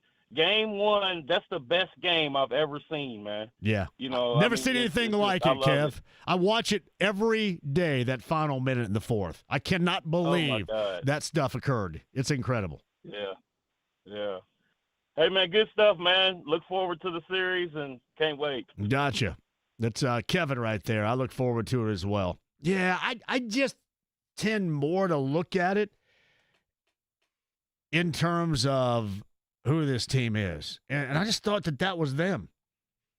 I mean, you should, with this group, be able to try to make a judgment on who's an MVP and flip a coin. It's how they're built. They talk about it all the time. That's why they're successful. So I definitely would tend to look at it that way more than anything else. Kevin, thank you for the call. Back to the phones. James on line 2. James, my James, will put you on the air. Go ahead, James. JMV, how we doing? James, I'm fantastic. Thank you for the call. Go ahead. Man, I just really wanted to piggyback off your intro, that first 20 minutes you were talking about just being happy for basketball. Yes. If you're a real true basketball fan, this is it for you. If you're a jackass that likes reality TV and the sparkle and the glow and all that crap of it, then this may not be for you, I guess. Right, which, I mean, even Greg made a great point while you two were talking as well. So I'll say my son asked me earlier, do you think we can beat the Thunder? My simple answer was they won 68 games this year, but we can ball with anybody. Yeah, somebody brought up on the morning show and yesterday. By the way, anything else? I don't want to go off on a tangent here without you adding anything else, James. Anything else on your mind here? Just wanted to let Kevin know it's a debate whether or not he is the biggest Pacer fan, and I'm sure we'll all laugh at that. Oh, yeah. Well, and that's the other thing about it. This is why this is so massive in terms of a golden era experience because, I mean, you see, everybody's jumping on board, man, and that's great. The bandwagon is never too crowded for somebody new to it. That's good to see. JMV, I love you guys, man. Thanks, James. Listen 1070 all day long, man. Thanks, brother. You guys keep it going. I appreciate that. That's James right there. I mentioned that a guy named Tony, I recognize his voice because I think I used to talk to him a lot too, called in with Kevin and Jeff and James yesterday morning and had mentioned, and there is a similarity. I mean, also, the Reds in 1990 went wire to wire, but it's something that is close to me. He had mentioned in comparison how the Reds and the A's were viewed going into 1990. And again, this is not in close proximity of comparison, but it just kind of occurred to me and struck me because it's the Reds when nobody gave them a chance against the A's.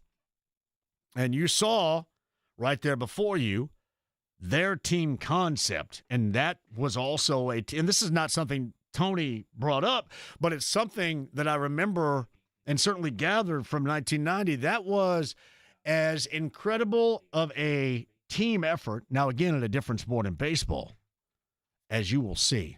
Because it seemed like everybody from Billy Bates to Eric Davis to Joe Oliver to Glenn Braggs to Jose Rio to Randall Kirk to Dibble. I mean, and Eric Davis only lasted for like one game, if you remember the World Series. Billy Hatcher. It was such an incredible team effort. When he said that to those guys, I thought, man, there was something to be said about it. Again, different sports and not exactly equal. I think worthy of a team conceptual comparison and conversation. I thought it was an interesting point, and especially one that I would know a great deal about considering I'm a big Reds fan, even though they suck. Man, they do suck, by the way, too. Good Lord. Terry Francona's going, I should have stayed retired. And then some Reds fans are saying, maybe you should have stayed retired. Line 3 is Troy. Hello, Troy. How are you? Fine, JMD. How are you? Troy, outstanding. I just wanted to add, man, I'm happy for all the Pacer guys, and I will debate about being the biggest Pacer fan because I'm going all the way back to Don Boozy and Billy Keller, right and on, Freddie Lewis and Mel Daniels and Roger Brown. But I'm so happy for Miles. I've been fighting for Miles for the last 5 years. Well, you and me both. I'm on board for like 8 years. Yeah. Yep, because I've been hearing you on the radio. You sound just like me. You like, okay. They get rid of Miles. You only got MB. You got the Joker. You got maybe one or two more. But other than that, who else you going to get? And Miles, they say, oh, well, MB got the best of Miles. The Joker got the best of Miles. Well, they get the best of everybody. They do. They do. So, but my thing is I am so happy. I'm glad I love the matchup. I think that Siakam and Miles are going to have a good tournament. Our playoffs. I think it's going to be fun. And also, before I forget, Braylon and Josh Mullen and KD. Just shout out to those guys. Josh is on my 45 and over basketball team. Wait a minute. Where's this happen? I'm 55. Okay, so why don't I play? We need you in all the 50 you do. And Oh, over yes, league, you JMD. need me. Yes, you need me. Okay, JMD, we play Saturday mornings at the new renovated JTV Hill Center. It's nice. And we've been talking about getting you in there. Where the hell is this? Shot. Where is this? I'm ready to rock. Indianapolis. It's in Indianapolis. It's in the heart of Indianapolis. Okay. I'm there, man. Oh my God, we got a. Well, I'll tell you what, the Nationals are coming up here in September, and they'll be held at either Warren Central High School or the Factory. Right now, I think it's going to be at Warren Central High School. But we've been trying to get you for that 50 and over. Now we got the 55 and over division, which I'm in. Is that the one where Mike Landis plays in? I play with Mike Landis. Mike, that's my buddy. Oh, God. Yeah, I play on enough teams with Mike Landis. I don't know if I can do that. No, seriously. Mike Landis is a good friend of mine, and I've heard all about this. He actually, the quote the other day was, I think you should start playing with us because I worked his ass over, Troy. That's what happened. I worked him. He and his little short arms over. Over. Hey, seriously. Hey, Troy. I love Mike Landis. Sir. You ever get mad when he straddles the three-point line and takes a jumper? Oh my God, he does it all the time. He did it in the big.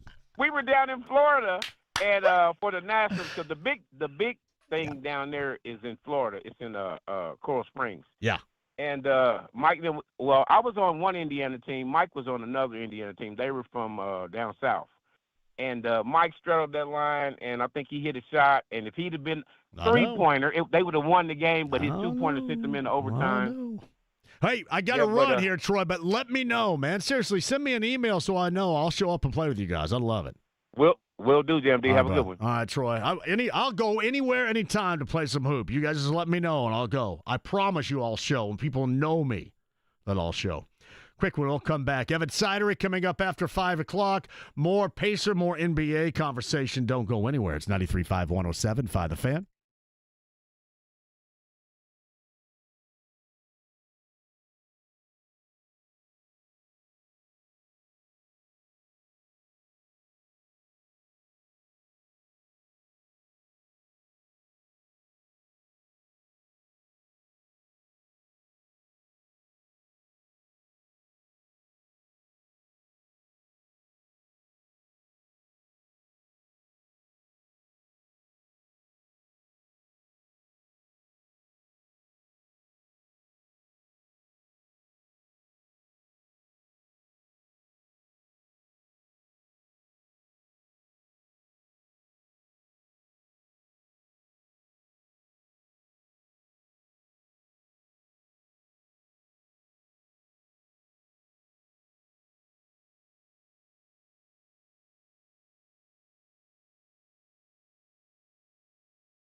107.5 The Fan.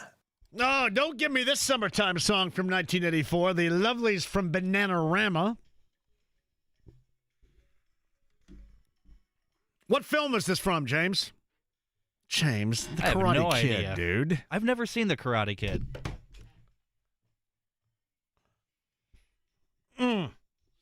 We've never seen the original Karate Kid. Nah. Isn't it like Karate Kid: A Legend that's out now? There's one with Jaden Smith, and then I think they just did a new one. I wouldn't watch any know. of that crap, but I'm watching the Machio one, Coming of Age, 1984 classic. That was too early for me. Ah, man. Dates at the Arcade. John Lawrence. Zabka was one of the greatest. How should I put this? Pains in the rear end, a.k.a. Butthole, of the 1980s. Right up there with James Spader, I would think. Bananarama. That is a summertime song. Just like our friend Josh Chalfant and Yes Sirs. Again, check it out. You can find it right now on all musical streaming platforms. Yes Sirs. We'll do it again before the end of the show.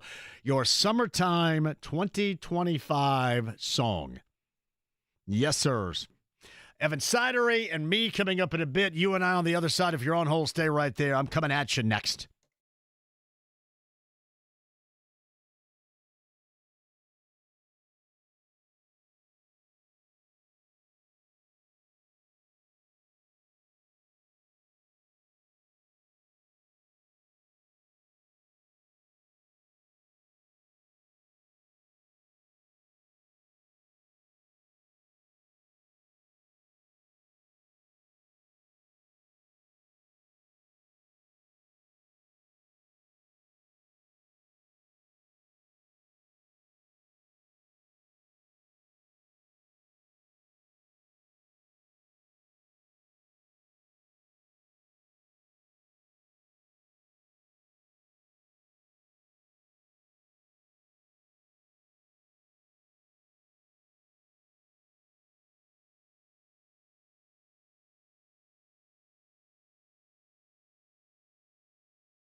The Ride with JMV. This situation absolutely requires a really futile and stupid gesture be done on somebody's part. We're just the guys to do it. 93.5 and 107.5. The Fan. Kind of like Yes Sirs, the summertime songs here. Our guy Josh from Danville has Yes Sirs, the official summertime song of 2025. This Timberlake classic right here on the JMV Takeover. Yeah. Summer love. So the 2025 NBA postseason. 4.5 million viewers across ABC, ESPN, and TNT, which is up from last postseason. And I'm assuming all the dorks out there are happy because you had big market to big markets. You had Dallas and you had Boston, right? So you got a little lower extremity movement out of those that really don't like basketball but like reality TV because they're nerds. The NBA also saw record social media views. I don't know what to say about that. SGA and Tyrese Halliburton have been among the most watched and followed players. This is courtesy of some guy's name I can't pronounce. But he seems like he's in the know with his information. So just a thought right there. Again, if you dig on real basketball, this is a real basketball fan's dream. And listen, it may go one way or the other substantially here. Because we also have not seen, somebody this, how should I put it, favoritized, according to Vegas. And I think the only comparison we have seen over the years with a team that had been upset, against the odds that we see provided by Vegas was what the Pistons going back against the Lakers well over 15 years ago. But in terms of style of play in basketball, you have everything you should want. And those that suggest you don't have star power, you know what's interesting? You need evolution to star power, too. Like, I know LeBron James seems like he's going to play forever, but I'm assuming one of these days he will no longer participate. And it's not everybody. It's just like I kind of outed Jason McIntyre. I mean, he's a relative jackass in general.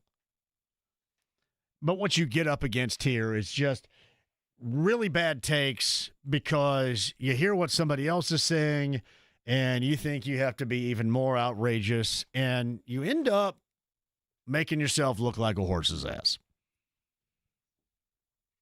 Now, this is basketball that if you love basketball, everybody should enjoy. I mean, if you're out for an old school Jerry Springer show episode or 16 and Pregnant on MTV or Survivor or whatever network TV has evolved into now, nothing but reality-based stuff, then maybe not. But that's your problem. Real basketball fans know what they're getting out of this. Feel pretty confident about it.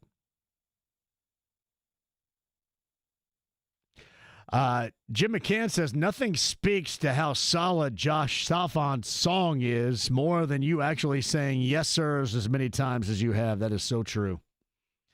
I was incredibly anti. That's a shout out to Josh, by the way, too. I was incredibly anti until this song. Well, and I tell you what, somebody says, I'm pretty sure Curry wasn't star power in his first finals. You have to have for it either to grow back to, people say, well, that's why the NBA has been unwatchable. People tell me it's been unwatchable because of the lack of the team concept. Because you get one star talent and feels as if he can't win it in a spot and then go someplace else to make it easier on him. That's what you want to watch? That? So you want to see LeBron James, Dwayne Wade, and Chris Bosh get together? And there may be a point in time when that was enjoyable for everybody, but I would have to think that's long past now. Two teams, the anti of that, and I dig it. You should too, and I know you do because you're real basketball fans. And real basketball fans do. Brian's on line 4 at 239-1070. Hello, Brian. How are you? I'm good, John. How are you? Hello, Brian. Go ahead. I am here awaiting your response, Brian. Go ahead. Is Brian? Can you hear me? Yes, I got you now. Yes. Go ahead. All right. Sorry about that, John. Yes, yeah, okay. Hey, you played that Animal House drop in right before you came on. Have you seen that movie, Futile and Stupid Gesture, on Netflix? Oh, no, you lost me at Netflix. So. Oh, it's Sorry. the story of National Lampoons. Oh, really? I got to see that then, but it's going to be really tough. Good. So I've got to get some streaming services going, don't I? That's true. Yeah. I don't think you I have that one for Netflix. sure. I think I have I think I have the Peacock. I don't think I have Netflix. Very funny. Anyway, I think this kind of branches off what you were just talking about. My buddies and I, over some beers, were debating. We were ranking the importance of a head coach amongst like the 4 most popular leagues. We excluded MLB, but we're college football, college basketball, the NBA, and the NFL, and the importance of the head coach for the success of their team. And the consensus number 1, the most important coach for any of those teams would be a college basketball coach, because they have the whole weight of recruiting, fitting their players. You know, you got to hit on all those recruits to have any kind of success.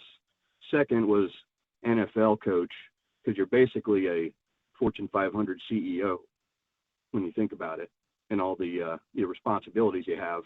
But then the big debate became between college football coach and an NBA coach, because not that long ago, I mean, NBA coaches were basically, I couldn't name 3/4 of the coaches in the NBA, and LeBron James would go through them like candy or dirty socks, right, and still win championships. However, I think that this finals totally debunks that debate, because I think it's going to be a heavyweight match between these two guys, the way the teams are built. No, I could not agree with you more on that. Hey, by the way, double back to your first point. Did that Netflix, did that have a lot of Doug Kenny, the late Doug Kenny? Yes. Yeah. Man, I got to see that. Did you know the story of Doug Kenny before that? No, Yeah. not before. And they kind of admit that they don't really necessarily stick to the true history of it all, but it's a really funny movie. Oh, so it's not a documentary. It's actually a film. No. Okay. No, it's like it's a comedy, and they kind of talk about the creation and the how National Lampoons all came about, and it's hilarious. Well, Doug Kenny was in Animal House. He was the stork. Right. What the hell was supposed to do, you moron, is his quote. Yeah. But he was also a writer for Caddyshack. And when Caddyshack initially came out in 1980, the summer of 1980, I think August of 80, it was widely panned. It was criticized. Nobody really liked it. And certainly it's grown into a cult status following now, and certainly over the decades of people enjoying it. But he's caught between people suggesting he either jumped off a cliff in Hawaii and killed himself because of that, or walked up to the edge and fell. But that is a part of the legend. I mean, he was a genius, but obviously had some other stuff going on, and never saw the fruits of his labor with the writing of Caddyshack. He went to his grave, unfortunately, believing that it was awful and nobody liked it. Well, Will Forte and the guys who made this movie even found a way to make that funny. So really? I do have to check that out. I apologize. I need to get a little bit more on the now, but a lot more on the now, matter of fact. I'll check that out. All right. Thanks, John. Hey, thank you for the call. Yeah, Doug Kenny was his name. Thank you, Brian. The Stork. T-Mobile Ray's on line 5 on this show. Hello, Ray. Hey, John. How's it going? My bill's still really high. We're not going to get in that today. We're going to talk some ball. That's all right. Go ahead, man. Hey, quick story, John, real quick. Yeah. You brought up something about Cadillac Ranch. I did. I remember working at a company downtown on Virginia Ave called Anthem. It's a health insurance company. I was working there when I was about 19, and they were able to get me in the Cadillac Ranch one night with my coworkers. Sure. This was about 2014. Did you ride the bull? Quite a while ago. Did you ride the bull? Oh, yes. I rode the bull. I had never ridden the bull in there, but they had a mechanical bull back in the day, for sure. Bring your hips. That's all I got to say. What? Yeah, no doubt. No, what is it? It has been something called Never Mind, or Never something. Yeah. Nevermore. Nevermore, correct. Yeah, Nevermind. Yeah. Nevermind would not be a good name for a place. Yeah, they got a I don't know if they've been doing it recently, but probably about a year or two ago, they had a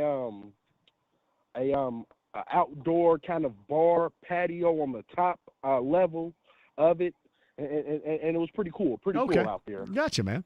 All right, Ray, what else you got? You want to talk some hoop? Go ahead. Yeah, I want to talk about why is everyone continuing to say this is a fairy tale run, and this isn't a fairy tale run, John. We've seen this for the last 2.5 years. 2.5 years. We've seen this team go into the in-season tournament championship, take LeBron James and Anthony Davis to the brink of it, and then we watched this team go to the Eastern Conference Finals just a few months later that year. Now this team is right back in that same spot, advancing past the Eastern Conference Finals. So let's quit all that talk about this is a fairy tale run. No, they're where they're supposed to be, Ray. They're where they're supposed to be. Right. Yeah. You're darn right. And you know what, John? I'm going to embrace this whole David versus Goliath thing. Sure. We're going to slay that dragon in OKC. I don't see why people have it such as we're such a massive underdog. We match up very well against OKC. Very well. And I've even heard some things saying we're a great value version of OKC. The disrespect is beyond me. I don't like it, but you know what? Sometimes you just got to go into somebody's house, put your feet on their table, and tell them you deserve to be here. Do something about it. Yes. Yeah. No, and that's sometimes I think around here people work better as the underdog mentality flows, if that makes sense to you. So it's always kind of been the trend here, with the exception of obviously some of the Manning era where the Colts were the favorites. Normally, you kind of view it as them being the underdog, and I think a lot of people are certainly used to that angle with all of their teams. I love it. And we've been underdogs going all the way back to last year. They picked New York last year. I don't know if they picked Milwaukee this year, but they picked Cleveland. Then they picked New York again. And we went in there, slapped them in the face, and, we told them we deserve to be here. We've worked for this. This team has been constructed beautifully. And we're just proving the world wrong, and I love it. T-Mobile Ray is with us. Appreciate the call, man. Get my bill down one of these days, would you? It's we'll talk about it. It's spiking right now. Thanks, Ray. No problem. Take care. Yeah, it's a spiking bill right there. Yeah, it is. Just non-basketball understanding dork. I had mentioned this a little bit earlier. Somebody has sent it to me. This is from some tool bag named Jason McIntyre. Quote, give me super teams or give me death. I mean, first of all, if somebody says that, can you imagine the level of nerdery that comes out of the yap of this clown right here? That's what I like. I like superstars in the NBA Finals. And you don't like basketball, man. You don't like basketball. Then watch a Springer episode that's old school. Maybe a Povich. Watch a little bit of reality-based television. You know, some of us out here like real basketball, and I'm saying that about Oklahoma City too. And by the way, OKC has the stinking MVP, numbnuts. Jeez. Give me super teams or give me death. Did he say that? It's in quotes. Give me super teams or give me see if you can find that. The Herd with Colin Cowherd. Because evidently the Herd had this clown on. Give me super teams or give me death? Yeah, that's just kind of the issue. All these dudes start yapping about stuff to try to outdo the other yapper, and normally the yapper you're trying to outdo is a numbnut like you. And it makes it worse. What a quote right there. Evan Sidery, bottom of the hour, going to give us some details in full. Give me BT on line 4 right there. BT I don't know if he's called this show in a while, but he is a consistent presence on the JMV Takeover every Saturday night. How are you, my friend? I'm good, buddy. How are you? You know, I'm doing fantastic. I got my NBA Finals gear. I'm ready for the JMV watch party. Oh, hell. But, you know, all these... I'm going back to, on Sunday, I'm going back to Tom's Watch Bar. It's been a while. Okay. All right. That's a Stain song, too. That's a Stain song. It's been a while since I've been to Tom's Watch Bar. Is that right, James? Is that how it goes? Yeah. Go ahead. That sounds just like it. It's like it. Hey, you know that dude who had the quote, give me whatever, or give me death? That's part of the reason why I called is because, you know, I saw where the Knicks fired Thibodeau, and they're talking about getting rid of Cat and do this and do that. Yeah.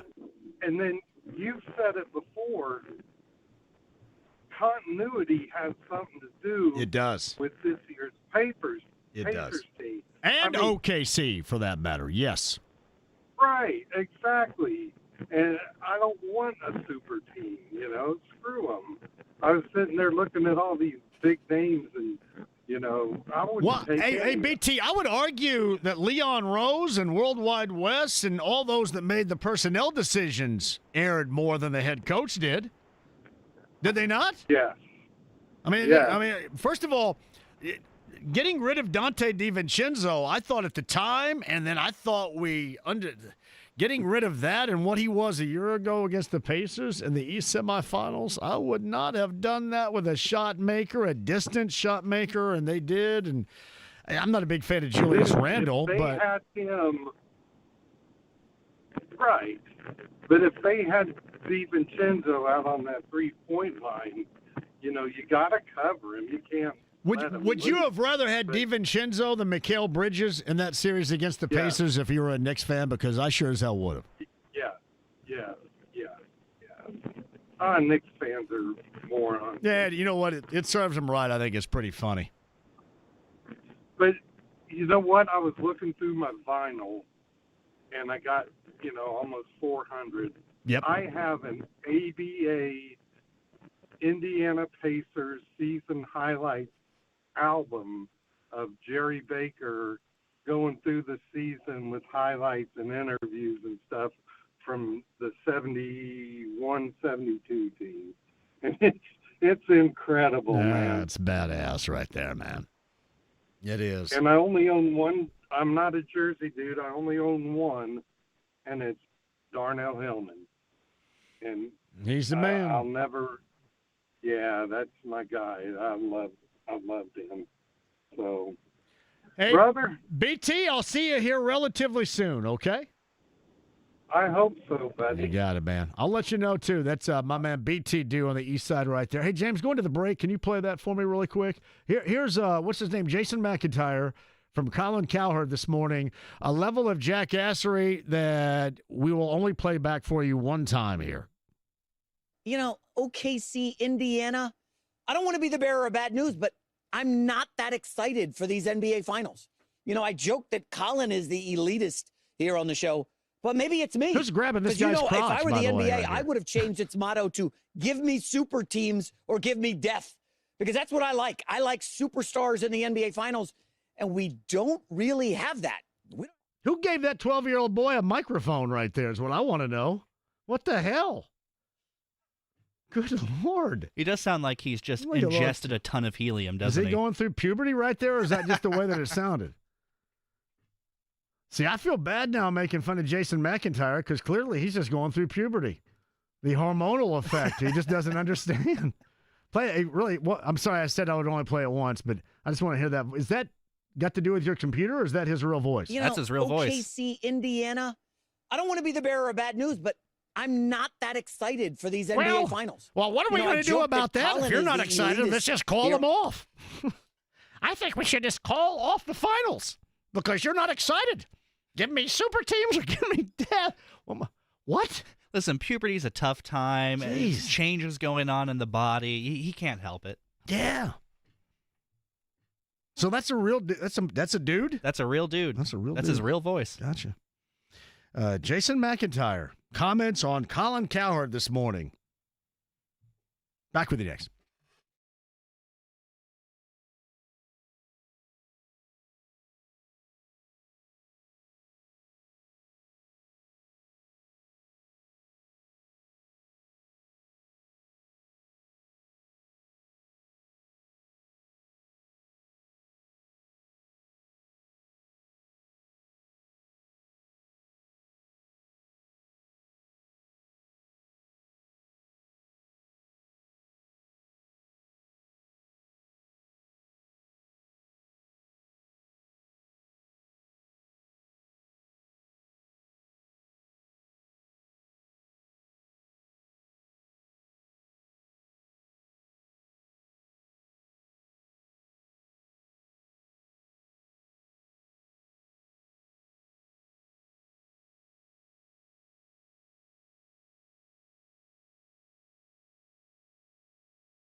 The Ride with JMV. What in the wide, wide world of sports is going on here? 93.5 and 107.5. The Fan. Well, you knew this was a matter of time. JMV, can you please do the remainder of the show in your Jason McIntyre voice? What do you think, James? Absolutely. Well, I don't know about that. How about if I sing Safety Dance? The voice? F-E-T-Y. Safety Dance. Sound like you're a Muppet doing a cover of it. Do my Jason McIntyre voice right here. Smallest nads in central Indiana. My goodness. Yeah, I would. I don't know if I can do that the entire time. That takes too much out of me right there. So you might start sounding like you did a couple weeks ago when your voice started going out. Yeah. I did kind of sound like I was going through puberty at that point in time as well.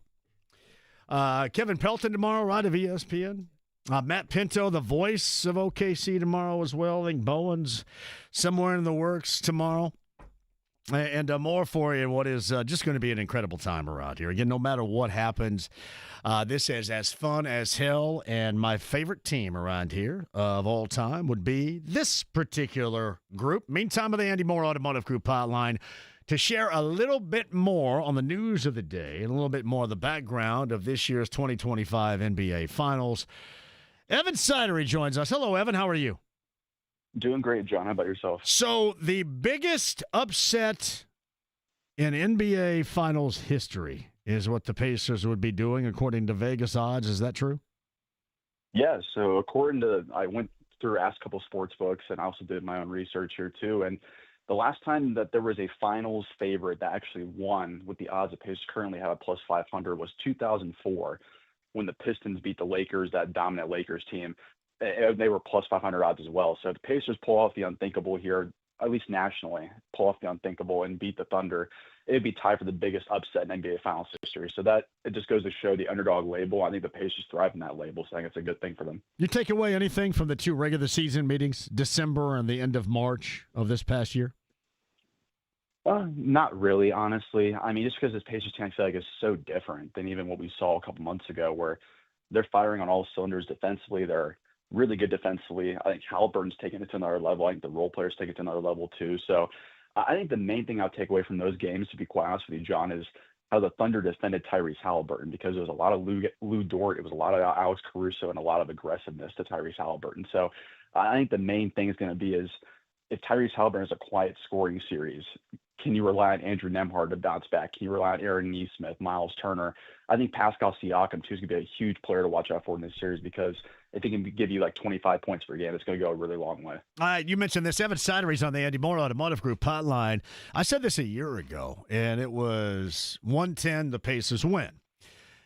Pacers 12-0 in the postseason this year when they score 110-plus points, 0-4 when they score less than 110. So, again, that was last year's mantra, but it holds true at least in this postseason so far, doesn't it? Yeah, I mean, the Pacers, we've seen it the last two postseasons where they are one of, if not the best offense in the NBA when they're firing on all cylinders. And when they hit that magic number of 110, it just goes to show you their offense is flowing at a good level. They're hitting their shots at a good level too. And I think, to be quite honest with you, it goes to show the flow of this offense is when they reach that kind of peak level where Halliburton's getting everyone involved, everyone's getting their own flow of the offense.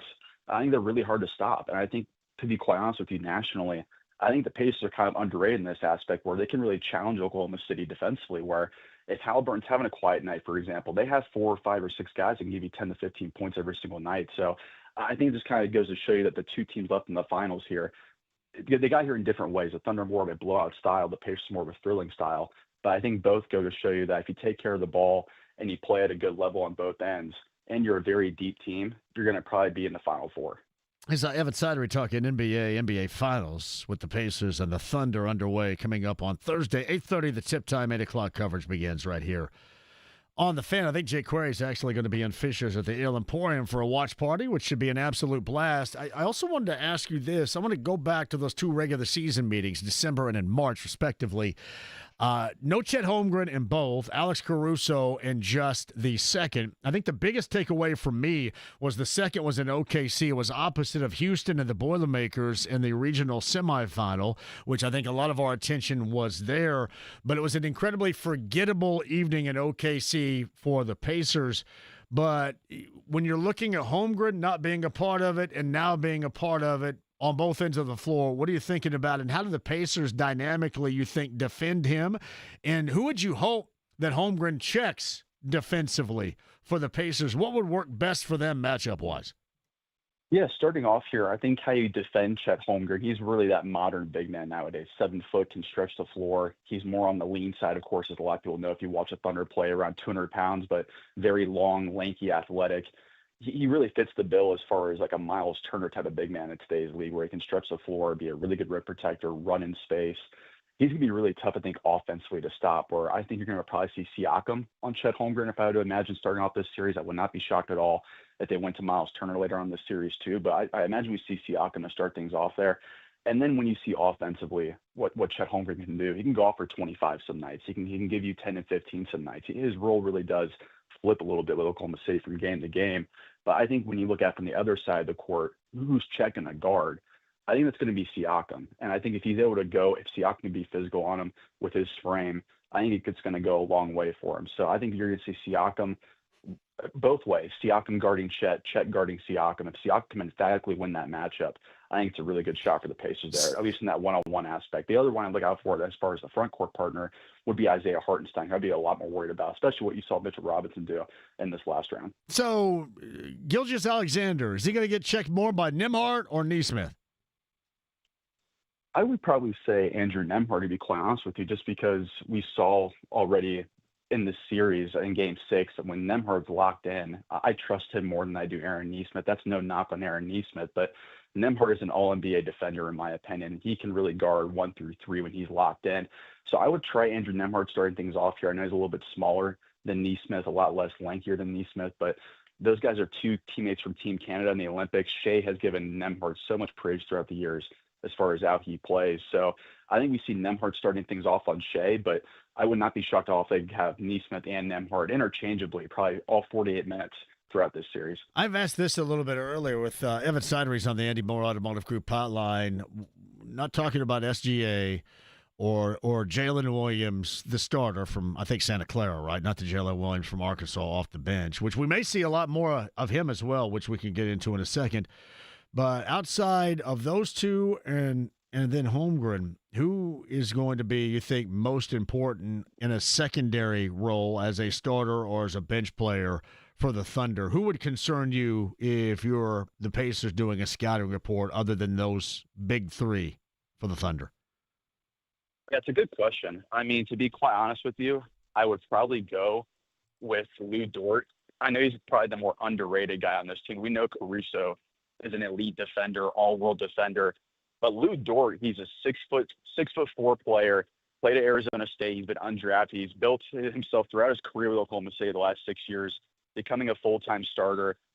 I think he's going to be the guy you're going to see in this series have a big impact on Tyrese Halliburton. And we've seen it throughout his career so far. When Oklahoma City and Indiana played against one another, John, almost 90% of the time you see Lou Dort as the primary defender on Tyrese Halliburton. And I think the one way the Thunder are going to win this series, and I think a lot of ways people think nationally, it's going to be Thunder in 5, maybe Thunder in 6, Thunder a sweep potentially. Yeah. And they're probably going to be thinking Lou Dort because the way he defends, how aggressive he is, his thick, sturdy frame, that matchup really does worry me for Tyrese Halliburton this series. As far as Halliburton specifically, no one else on this team, this is a really, really tough series for Tyrese Halliburton as far as offense goes. It's going to be really tough sledding for him. But if he's able to come out in this series and have a 20-10 performance every single night, have a magical game 1 performance like we saw in the last series, it's going to really quiet a lot of people even more about, is he a star? Is he a superstar level player? If Tyrese Halliburton can help the Pacers beat this Thunder team, John, he's going to go down as a Pacers legend already at 25 years old. No, there's no doubt. I mean, you'll have a lot of legends with this team if they're able to pull that off, certainly for the first time in NBA history. And I mentioned 25 years ago was the last time they were in the NBA Finals. And it is kind of interesting here that a lot of the predictions and projections, I think, for that series with the Lakers are somewhat similar to how people believe the Thunder are going to handle the Pacers 25 years later in this series. Yeah, which honestly, I get it. The Thunder are the best team in the NBA record-wise. They have, I think, probably one of the best defenses we've seen in the NBA in the last 20 years. They're so aggressive. They fly around everywhere. They have 4 or 5 All-NBA caliber defenders on their team. It's an embarrassment of riches defensively for this Thunder team. And then you add in Shai Gilgeous-Alexander with his offensive production. That's why they've won almost 70 games this year. That's why they've been so dominant and blowing teams out left and right. It's because the way that they're built is just such a machine-like thing where they have such an embarrassment of talent on both ends of the court. But I do think that the Pacers are being undersold in this series, to be quite honest with you, John, because I know it's been a theme throughout this playoffs where they've been undersold really in every single series. But in my opinion, this offense for Indiana, if Halliburton is able to break through against Lou Dort, if he's able to break through against Alex Caruso and have at least passable moments, not be overwhelmed by the moment, I think this is going to be a 6 or 7 game series. And I know some people might roll their eyes at that thought, but I do think this Pacers team matches up very well with Oklahoma City because if you're able to at least slow Shai Gilgeous-Alexander down and give him like 30 points a night instead of 40, and if Jalen Williams is a bad series, if Chet is held down by Siakam or if Siakam dominates that matchup, I don't see why this series can't be, let's say, 3-1 or 3-2 heading back to Indiana for a game 6. I think this is a really good opportunity for Indiana to kind of wake the world up, so to say, in basketball because really since January 1st, the 2 best teams in the NBA are the Pacers and the Thunder as far as record goes. And now they're meeting 6 months later in the finals. So if I had to make a prediction right now, I'd say the Thunder win this series, John. But if they're able to steal game 1 or game 2, I think all bets are off. I did want to ask you this as far as the matchup is concerned as well. You look at Shai Gilgeous-Alexander, and there's really nobody that Pacer fans, I think, dislike to the level we have seen in a couple of these series so far in the postseason. Will SGA become that because of just how frequent he gets to the free throw line and being described as a foul merchant and a free throw merchant? Will Pacer fans really begin to loathe him sooner rather than later, probably as quickly as Thursday night? I was going to say maybe the first half of game 1 will have that same visceral reaction probably from Indiana fans we've seen against Giannis and against Jalen Brunson. If you're looking for a player who's going to get to the line often and you thought Jalen Brunson was a lot, get ready for SGA because he's averaging against the Pacers the last 2 years, John, 12 free throw attempts per game. 12 free throw attempts per game, and that's not even including any other teams, and he's averaging well over 10 per game. So SGA has mastered the James Harden thing from 4 or 5 years ago where he gets any sort of contact, he'll slow down the lane, get that foul call, go to the free throw line. He's a very good shooter too, so it's usually an easy two points from the line for SGA. So I think that's going to be really tough in this series is if they're able to somehow mitigate SGA, that'll go a long way, but it really does worry me from this aspect too, John, where it would not be a shock at all. The spread for game 1 is 9.5. It's getting close to being almost a 10.5 point spread. If we see Andrew Nembhard and or Aaron Nesmith get into early foul trouble in game 1 or game 2, those are the 2 guys you can't afford to get into foul trouble in this series because we saw earlier on in the regular season. I know I mentioned earlier it's not that big of a deal to look back on now, but offensively for the Thunder, SGA did whatever he wanted to against his Pacers team. And if you have no Nembhard and no Nesmith out there, or at least they're limited to foul trouble, he might go for 50 in a game this Was series. that the 43-point performance? Because I think he went for 43 and then 30 or something like that, didn't he? Yeah, 43 in Indy. Yeah, 43 in Cambridge. Hey, final quickly here. What do, in this case, Mike Brown, Michael Malone, and Tom Thibodeau have in common? They're all making a lot of money right now sitting on the couches, aren't they? They were all fired after the Pacers beat them. That's fair. Oh, wow, yeah. I didn't even realize that. That's a good point. By the way, wow. I think that's a Chris Denari stat that he gave me a little bit earlier. I don't know if he wants notoriety for that, but it is kind of interesting, that dynamic at work here. Yeah, it is. I mean, it kind of goes to show you, too, especially nowadays where Tom Thibodeau just won the Coach of the Year a year or two ago. Monty Williams with the Suns a couple years ago. That Coach of the Year award, John, unless you win a title, that doesn't mean anything nowadays. You're going to get fired within a year or two if you don't win a title. It just kind of goes to show you in today's NBA. I mean, Rick Carlisle is one of the exceptions to this rule, to be quite honest with you. If you don't win a championship, or at least you're a competitive team to win a title within 2 or 3 years of a new coach being there, the NBA cycle for coaches nowadays is probably 2 or 3 years tops, and Rick Carlisle is one of the exceptions there. Well, here's one thing, too. The reason why the Pacers are here, the reason why the Thunder are here is what, Evan? Continuity. Continuity on all levels. And maybe, outside of New York, which is always going to be different, maybe there's going to be new ground broken in terms of believing more in continuity than the ever-evolving, ever-changing atmosphere of we didn't win a title, let's get rid of everybody right here. But we shall see. My brother, I appreciate you more than you know. We'll do it again very soon. Absolutely. Anytime, John. Appreciate it. Evan Sidery right there on the Andy Moore Automotive Group hotline. We'll come back, close up shop coming up on the other side as well. Maybe a couple of calls before we break, and then rest of the week is going to be truly outstanding, and you want to keep it right here. 93.5, 107.5 The Fan.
JMV. But I'm a genetic freak, and I'm not normal. 93.5 and 107.5. The Fan. Dispatch and John Butler. Later on this month, you're going to find him at Everwise Amphitheater downtown. Who wants to go? Who wants to go on us? Number 9 at 239-1070. You can go on us. Would you listen to this on the reg? Probably not on the reg, but it's pretty good. Yeah. Is this a big-time Spark Up song? I mean, is their catalog like Spark Up-worthy stuff? Well, this is probably the second song of theirs that I've ever heard, but it seems like it could be pretty good Spark Up stuff. I think Everwise might have a certain Which I would never, ever think about doing. Everwise might have a certain odor when the concert comes through. Oh, man. A little skunk weed smell in there. Number 9 is going to go. Mystics Fever later on tonight. I think Eddie Garrison's got the pregame coming up here, right? 6:45? Yep, 6:45. Eddie Garrison is in preparation in the next room. Look at him in there in preparation in the next room. 6:45. Mystics and the Fever. I would think the Fever got the flavor for a win. They're 2-4, and things have gone just a tad bit haywire since Caitlin Clark went down. See if the Fever can get back on the winning track tonight. That tip time is at 7. Eddie Garrison's got your coverage beginning at 6:45 right here on The Fan. My man Billy is at 239-1070 right now. Hello, Bill. How are you? JMV, man, I am doing great. How about yourself? I'm great. How are you, Bill? Well, I'll tell you what. If the Pacers are the level of being an underdog that is historic, along with the Pistons against the Lakers way back in the 90s, and that was the first year that the Pistons had Rodman, too, and nobody saw that coming. But if the Pacers pull this off, it is movie-worthy. I'm just going to put it out there right now. Somebody needs to make a movie about it. If they are worthy. Yeah, I think it's film-worthy. Well, I think that Netflix has that documentary, I think, following around Halliburton, right? Yeah, they do, but why not just pile on? That's what I say. And Sure. and the main character's name should be Hallie Chitwood. That's what I think. Oh, No, I think Ben Shepherd is going to get a lot of clock. I think he's going to be very effective against SGA. He can do it, and you don't lose anything with him really. I mean, he can shoot the three. And if you're going to just you just need to throw multiple bodies at SGA, wear him down, get him in foul trouble. Get him in foul trouble. How come that can't happen? Well, if somebody's going to make that happen, it's going to be the Pacers. I will tell you this, much like Bill, and you bring up a point that we probably should make, much like the Pacers haven't seen a team with this much depth. The Thunder haven't seen a team like the Pacers with this much depth either, because the Timberwolves didn't have it, and the Nuggets had the superstar with Jokic. But, I mean, hell, they can barely cobble together anything off the bench. And then, clearly the Grizzlies were an absolute disaster by the time, they got them in round number 1. So, the Thunder haven't seen a team with the Pacers' depth, much like the Pacers have not seen a team with the Thunder relative depth. Agreed. But I just think, and I think that there's going to be more picks in the front court. More picks than Booger and Are we talking high ball screen action right here? Is that what you're suggesting, Yep. Billy? A lot of high ball screen action, according to Bill. Yeah, that's what I think, and multiple times too. Right, You can pick up a foul on SGA, and I don't think the Oklahoma City Bigs can guard. Billy's talking high ball screen and flare screens coming up for 7 games is what Billy's thinking. I feel you. So going to be watching the game with great interest, and you guys got to come through with a remote for me though this week, man. I got to have it. Let me tell you that I got a note from my doctor. I got a note from my doctor. The pressure's on. I know. Normally they say, no, you're not allowed to go. But in this case, they want you to go. They're behind it fully. But Tom, I think Tom's on Sunday night. That sounds like a pretty good deal. You got it, brother.